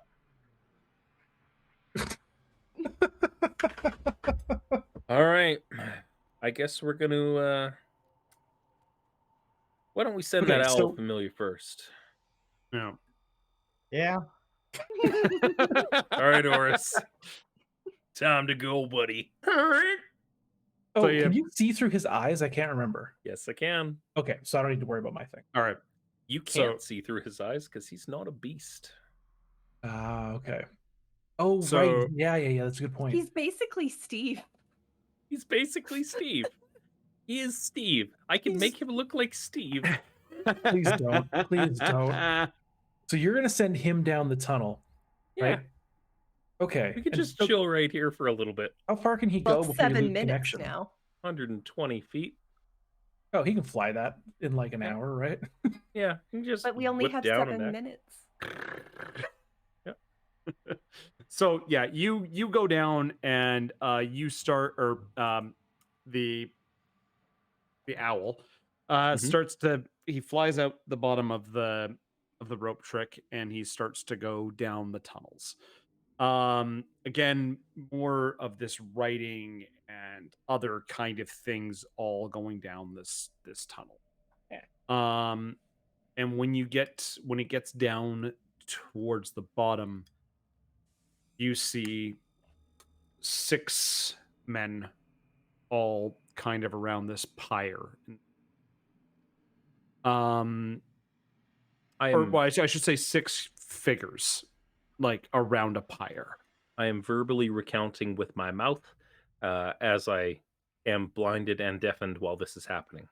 As Okay. opposed to speaking out your head. Got it in one. Um, so yeah, there's these 6 figures around a fire, and they're speaking in a language you do not recognize. As they are chanting, basically. I'll parrot back some of the words. Okay. Because if they're like nah, ba, da, ba, da, ba, like Yeah. doing that sort of deal, Yep. I'll yeah, just parrot something back to see if maybe somebody else picks up on it or recognizes it. And then Does anyone speak primordial? Oddly enough, no. not today. Not today. So yeah, nobody speaks primordial. Nope. So yeah, that's all you're kind of hearing from it. It is just like a drone, a chant. And they probably came to the entrance of the cave because they heard the snowfall. All right. That room that they're in, how big? I would say 30 by 30 ish. This is the first and only time I'm going to ask you how big the room is before I say I'm going to cast Fireball. I know that. I'm aware of that. It is about a 30 by 30 room. First fireball of the game. And yep, they're just around this fire, just chanting away. All right. Can you cast fireball through your bird? No, it's touch spells. That'd be amazing, just out of nowhere. In a couple of levels, I can cast it through my flying, invisible, invulnerable spellbook. But I am going to say that it does Heck not yeah. look like there's an exit on this cave or anything like that. All right. And So they're we not got blue to- people. No, they are humanoid figures. Give me a perception check with the owl. With the owl. With the Uno owl. momento. Come to me, Oris. Oris, please give me a thing. He has keen hearing and sight, so he has advantage on perception checks. Okay. That's a Kill 17. me. A Kill 17. me. Kill me. You see along the walls different books, different kind of literature, other James. things like that. You see a couple of D&D novels, or not D&D novels, but like actual books there, things like that. But you also see like the collection Necronomicon. like it's a bunch of, you realize that these are some people from the womb. For sure, from the past or whatnot, but there are some people who have at least been from the womb here. I bamf Oris back. Okay. And I say, like, my eyes roll back and I come to. And I say, all right, so we got some real world paraphernalia there. The folks down there are likely Womb's folk. Yeah. I don't see any exits or any other further tunnels or anything. They're all chanting around a big bonfire. Some kind of elemental speech of some kind. I don't recognize it. I need some magic to help with that. So I mean, if they're living in the mountains away from the womb, maybe they're not very nice people, given that some of us got whammied a little bit. Not really what we're out here to do, but it might behoove us to make sure it doesn't happen to anybody else. You do the good you can when you can, all that jazz. Or we can just leave and go and save your friend sooner. Well, oh dear. Sherlock. Moral dilemmas. Well, do we Brought still to you by D&D. we haven't even checked if there's a path outside yet, or if that's completely gone from the avalanche. Got motorbikes, it's fine. You said That's they not walked working over out. our bodies and continued on their way when we were down. They were looking for Hoots and I at the time. But they did nothing to us. If they did not shoot us when we were down, why interrupt their time? They haven't done anything to us. We came into their cave. You were compelled into here.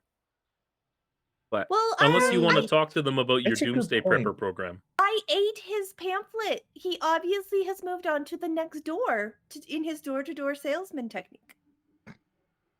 Is dream to dream, bed to bed. Hi there, welcome right. to your dream state. Would you like a pamphlet? Please take these seeds.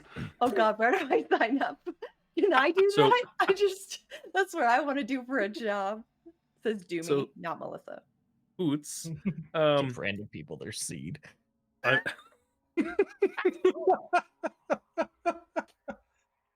Hoots, more it meant doesn't the look like pamphlet. there's I'm pretty sure anything when down you get there. some seed in your dreams, there's a term for that, but I can't remember. What if I made the paper out of what if you know how you can get like cards that have seeds in them, so when you plant the birthday card it grows things? What if we put the seeds inside the pamphlets, and when we hand out the pamphlets, it's got the seeds in it? I don't know what you're talking about anymore. The pages It's of like when you- pamphlet stick together, and moving on. If there's nothing else in the... Why does no one get my references? There's nothing else in the Are cave. you thinking like a glitter bomb cave? No, I'll put something in the Discord. The Alright. joke has died. I'll put it in the Discord. That is fair. Just be like me and beat that joke with like a dead horse. And then ride it like a corpse I was toboggan. gonna say, ride it like a corpse down a hill. My new All right. favorite metaphor. I'm gonna ride this joke like a corpse down a hill. All right. Moving all right. right along. This cave Doesn't look like anything's linked up. I mean, Doomy, if you're all right with live and let live, you and Quill are the ones that got magically compelled to be morons. Can I be honest with you? So like, I'm not the brightest. That's kind of a fact. Fuck, Pikachu face. But like, I've met a lot of people that are a lot dumber than I am, and if I got cold in here, so were they. And like, we got lucky. Like, what if you guys weren't here and they just were looking for us? What were they going to do to us? No. I don't like to think about it. The thing is there's some pretty nasty 4chaners in this world, Quill. So, if that's the case, then like, shouldn't we kill them? That is usually how the formula goes. Like, not to like be that kind of like that kind of cat, but like, it's like if we wait another hour, Dern's still going to be okay. And if Dern was here, Dern wouldn't let us leave without going and crushing the skulls of our enemies. If someone coerced Dern into a cave and then tried to give him stuff in his dreams, I feel like that'd be hammers swinging. I'd feel like that's kind of how Dern got his hammer in the first place. But I don't know what you're talking about, James. well, look, general rule of thumb. I saw stuff from the womb in there, stuff that came from Earth, and chances maybe they've left. I didn't recognize anybody's faces. Usually, you don't put like whammy magic put you to sleep things if you have good intentions, because you guys were knocked out cold. Maybe they were just going to take your stuff and leave you to freeze. I don't know. But it's your friend. You guys decide. amongst the three of you how you want to do this. That way, it won't be an even split. I mean, I succeed. they were only 120 feet in, less than that, because your bird could reach them. Well, like, theoretically, if we were to sneak up and hit them with some quick AoEs between you, me, and everybody else, if worse comes to worse, we just run.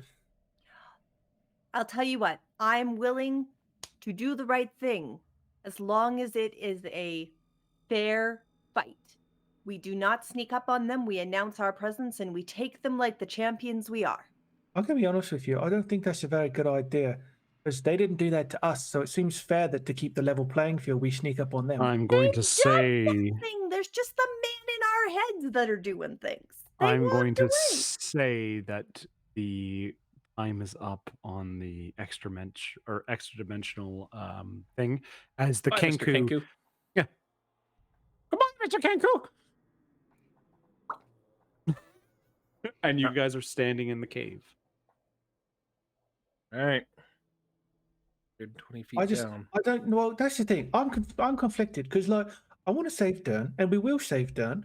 But then, like, if we save Dern and I tell Dern that we didn't do the thing, he's going to be very upset. Doomy's being too kind-hearted and logical about this. She's about to go kill people in the bottom of a cave. I love it. All right. I mean, yeah, I say let's try and keep at least one of them alive. Get some answers out of them. Figure out what's going on. We don't even have to kill them. We can just knock them down. Once they wake up from being dead, they can talk to us. I don't think she knows how death works. I also don't think she knows how death works, Quill, buddy. Okay, we can knock out most of them, but keep one of them not dead knocked out, okay? All right. All right. Okay. I'm sorry. Doomy, you're a right and honorable person, right? Yes. Can you do me a favor? Can you cover your ears? Yeah, just use fireball, my good dude. All right. Yeah, I got you. All right. We're actually going to speed this a little bit. Yeah. You guys get down to the bottom of the path. I'm going to say that as you get to the bottom of the stairs, roll stealth checks. I'm going to cast Pass Without a Trace. Yep. On all of us? Yep. It's everyone within 30 feet of me. So Doomy gets a 23. Doomy can stealth. She's doing her own theme It's music. Plus 10, right? Yep. Flat plus 10. 34 fruits. I got a 28. I'll say before we get down around the corner, Yeah. I'm going to drop a bless into everybody. Well, I'm also going to knock an arrow in my bow and ready my action. That's on everybody using a higher level spell slot. Cool beans. You Throw it in guys chat in case you forget what it does. I'm going to also need a wisdom check from everybody. Oh no. I should have clarified before too. Is this some kind of a charmed effect? Being an elf? Hey, ancestry, you have advantage on saving throws to avoid or I'm end the charmed trying to condition? think. This is no. I'm not. I'm going to say that this is not a charm, but this is a. I almost want to give it like a fear effect, I guess. Okay, Or like a steadying yourself kind of a thing. gotcha. Make sure that you add a 1d4 to your saving throws. Sweet. And Cool. 13. That's going to be a dirty 20. 30, 20. Okay. That's a dirty 20 as well. All right. 10. 10. Quill and Doomy. No, you guys don't fall asleep again. Oh shit, it's you two again. Fuck. No. There is just a feeling of unease as you guys approach. these might be 4chaners, these might be nerds, these might be this or that, but they are dealing with a primordial magic. And you can feel that. And like the two that have passed, you feel off. Like as spellcasters, you feel off. Like this is, yeah, this might be a book back on Earth. This might be a story back on Earth. But things seem to have the ability to transcend that here in Naylore. So they're focusing right now, right? They're focusing, yes. Not how far away from them are we? You guys would basically be like almost at the entrance of the room. They don't see you. They don't hear you. Would you say that they're no. within 150 feet of us? They are within fireball distance, James. Yes. So since we're not in combat, can we cast spells at the same time? Yeah, Yes, can I you fire may. my arrow that explodes at the same So- right before the fireball hits? So Yep. I would Hoots, apparently an absolute ghost inspector at this point, leans over to and goes, "You pick the far side of the room, I'm gonna take the close side of the room." Okie dokie. Yep. I'm gonna say, James, you would cover 4 out of the 6 people with Well, fireball. it's a 20-foot radius sphere, so 40 feet. Yeah, I'm aware, and I'm All going right, to say all right. that I'm giving you 4 of the 6. No, you said they were standing equally around a circle. If he hits the center of the fire pit, I'm I'll take giving 4 him out of the 4 of the 6. 6. So 4 out of the 6. So 4 out of 6 is 40 feet. So you would say a 20-foot total circle would cover Yeah. the other 2? Yeah. Okay. well, then I So- guess I'm taking another 4 with my exploding arrows, or what's going Yeah, on? no, yeah. Okay, go ahead, guys. All right, so And Doomy's just like, I have an axe. You see the red orb kind of come up, and it says initiating Doom theme music, Yes. and you see a glowing red ball start to appear in his hands, and then the red ball of fire starts to turn to lightning, Jesus, that's right that you do that. and he dumps a transmuted fireball into the room, which is doing lightning damage instead. All right, roll your guys' damage. They are completely unawares. This is a DC, technically a DC 16 deck save, not a 15. They're also gonna the 2 I'm hitting are have to make a DC 14 con save. Mhm. Oh, and All right. 1 passes out of everybody. That one guy that passed, was that he passing Hoots's or mine? I'm going to roll a percentile die here. And I'm going to say, Could you 50 heads or up. tails? I'm doing heads or tails. 50 Okay. up, it's David. 50 down, or 49 down, it's James's. Okay. He's getting hit by fireball. Happening? Oh, the guy in the middle. Yeah, the guy in the middle is just about to get absolutely obliterated. All right. Mac, do you have any kind of save or anything? As Doomy's just about ready to charge in there and go like, Oh, I shot an arrow at the guy in the center that explodes into a bunch of shards to hit the people on the side of him as well. all right. In So do about we an need to go around how all this works? Because mine's also pretty nasty. okay, you know what? Yeah, let's start up. Quill has explained his. Okay. Okay, so I hit the guy in the center of Yep. my little 3. I'm going to say I can hit 3. Yep. So we start with the guy in the center, Yep. who's going to take 6 damage. Yep. I'm going to mark it as my favorite foe to do another 1d4 for another 1 damage. So that's a total of 7.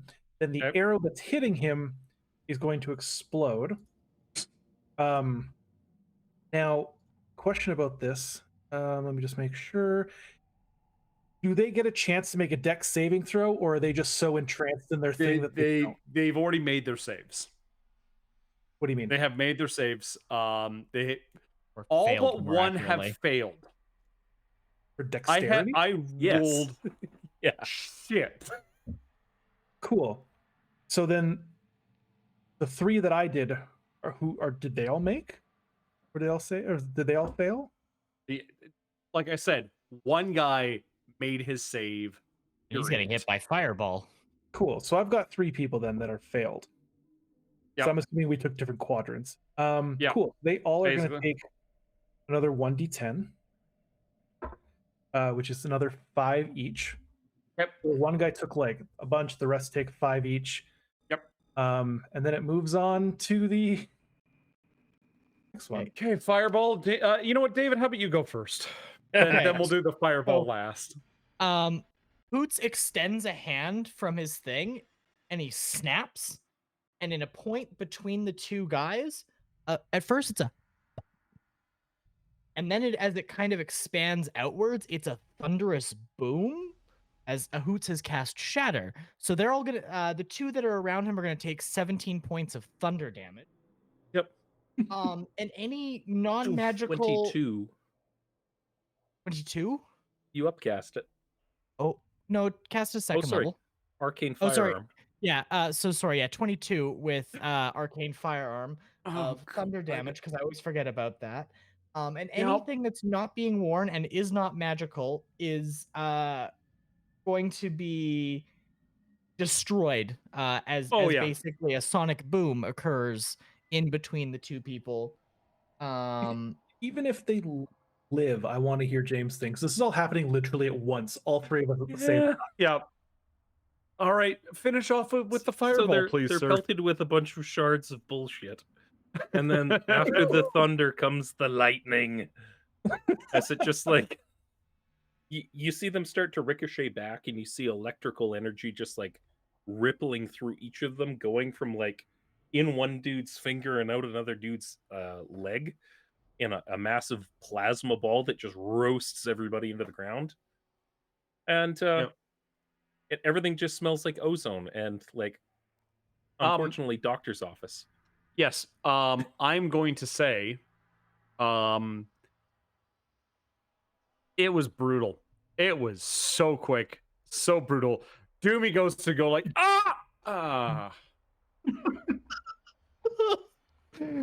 Smoking. I like call out from the darkness to the charred corpses. That's why you don't mess with people when they don't want to go to bed.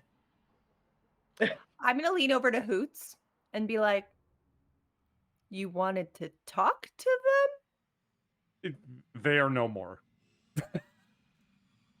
Now, I'm going to be completely honest with you, Doomy. I wish I could say this is the first time I've made this mistake. I look over. I hoped they were a little bit less spongy. But this is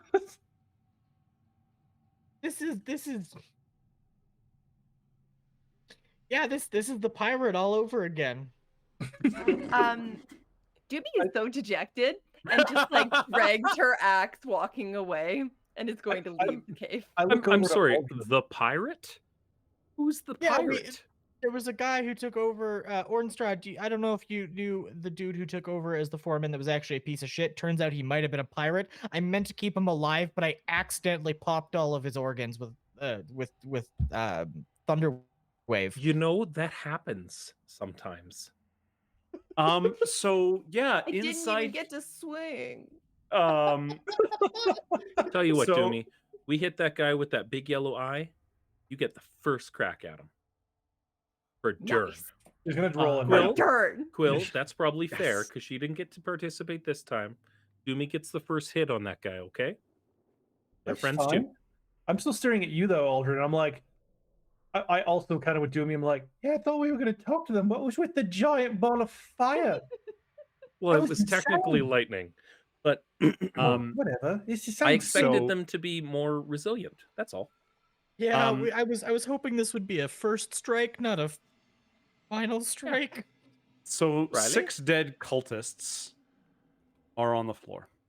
I'm gonna burnt entirely. Gems don't burn. Gems don't burn. I want to loot. No, yeah. Diamonds do.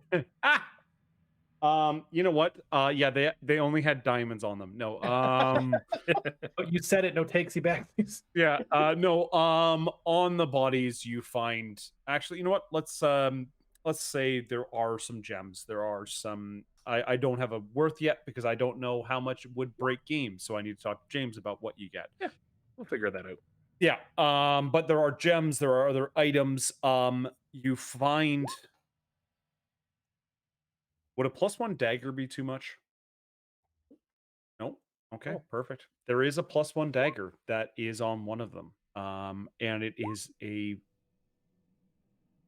disgusting looking in the sense of the way it's designed and the way the hilt is and everything like that. It's literally it is an elk's or like a reindeer's horn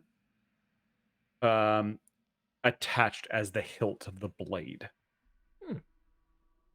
It's a very ornate blade. I'm gonna hold it up and be like, "Who wants the fancy dagger?"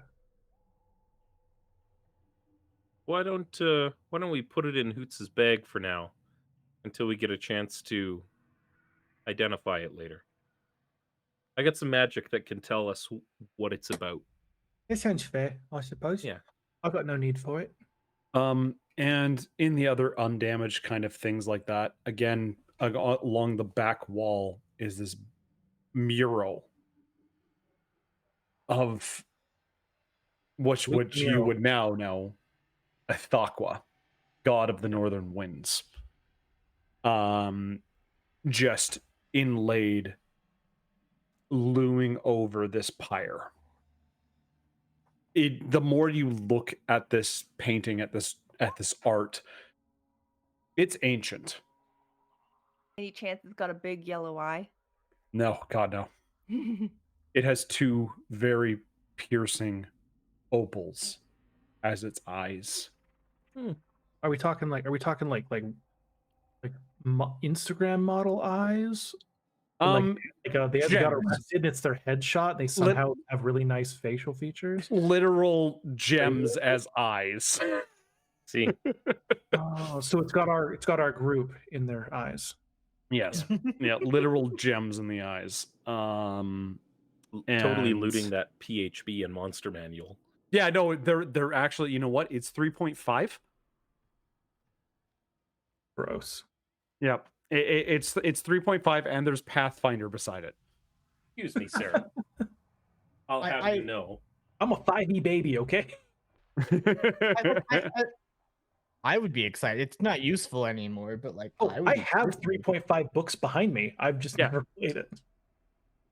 Monster Manual 2, wonderful I'm book. sorry, did you say that there was a Necronomicon in there somewhere? Oh yeah, no, it's the short story collection of H.P. Lovecraft stories. Yes. Is it the nice one though? Yes, it is. It is 100% the nice version. Hoots is 100% gonna take that.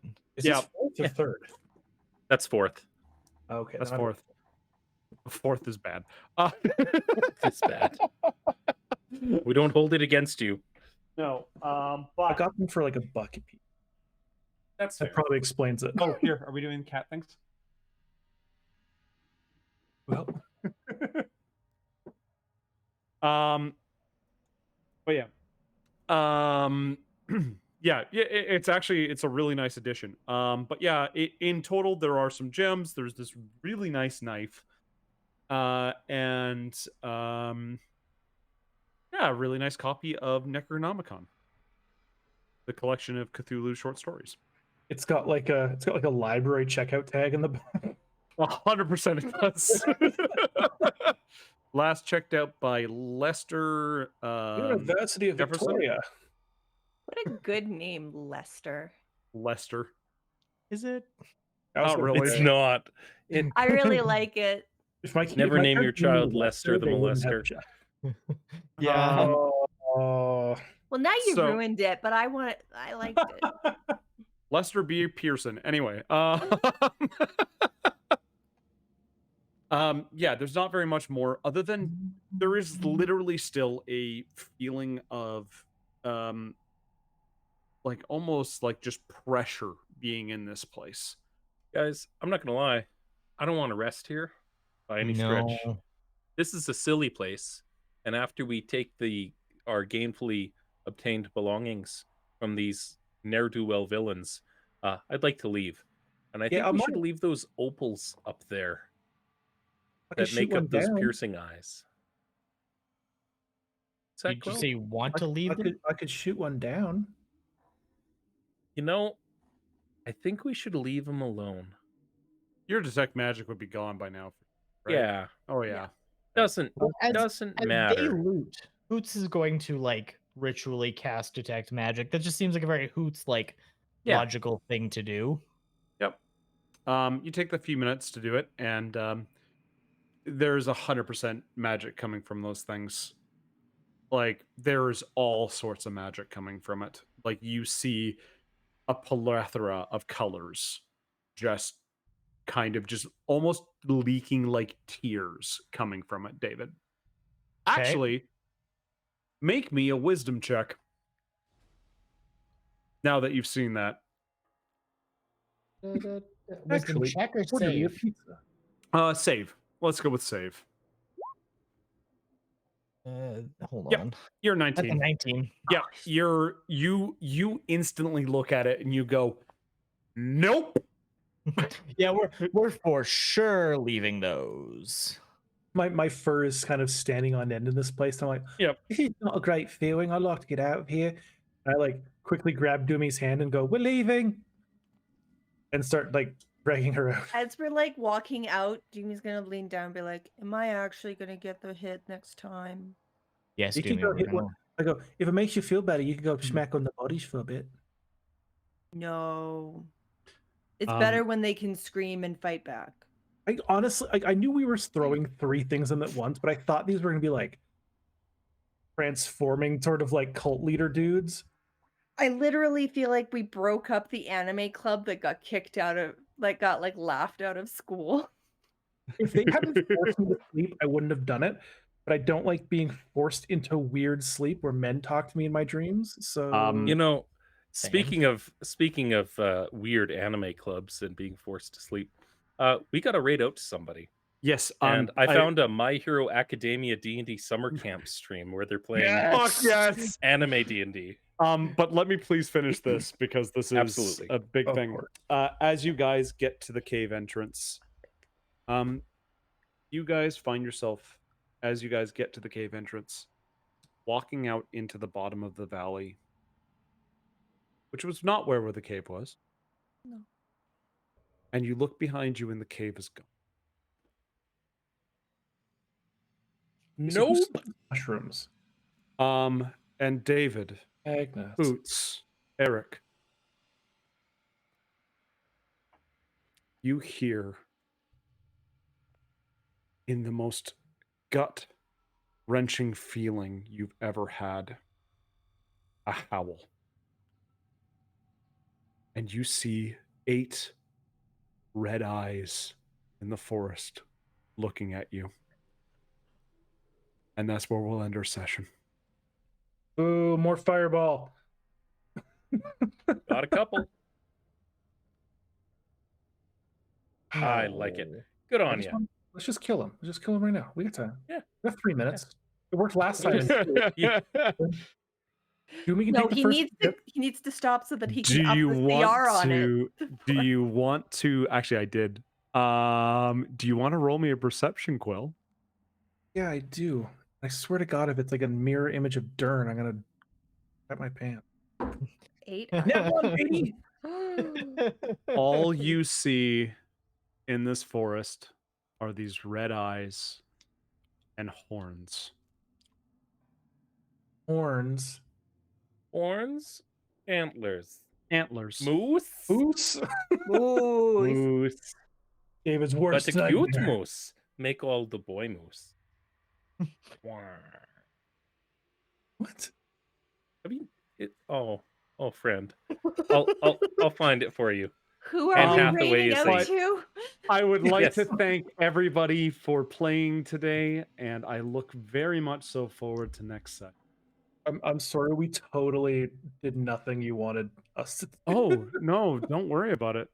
That was fun. That was silly. That's like, I that's built a half the fun. stat blocks and an encounter, and we're like, we're gonna do 3 things at once from the shadows because we're not. No, in that's fine. That's I was hoping that all 4 of you would fall asleep. That was my should- hope was. Oh, well, unfortunately, what were you gonna do? Oh, you were waiting for all of us to just go out at once. Mm-hmm. But There you instead, go, I Quill. was just like, I'm gonna chill outside. Yep. That's your fault for making the room a doctor's office. I am aware. That was good. It was good. It was What great. God. Thank you. I can't wait till so everybody remembers right, we're not playing next week. weekend next week is a holiday. We don't play on holiday weeks, so we will be back here on Monday, October 17th at 6 p.m. Mountain Standard Time to continue this story. Mm-hmm. I will be Absolutely. here, however, on our stream, sitting staring pensively at the camera for. You could build Gundams on stream if you do what you need Hi, to do. David. All right, we're gonna raid out to D&D House, who's playing a anime themed My Hero Academia D&D summer camp. So give them a listen, give them a follow, and it sounds somewhat interesting. It looks like live play with a bunch of live cams, so I like it. Check it out. Check it out. Have a good time. Love you, Everyone. We'll see you next time. Goodbye. 5, 4, Let's go take 3, arthritis medication. 2, 1. Rating. Goodbye.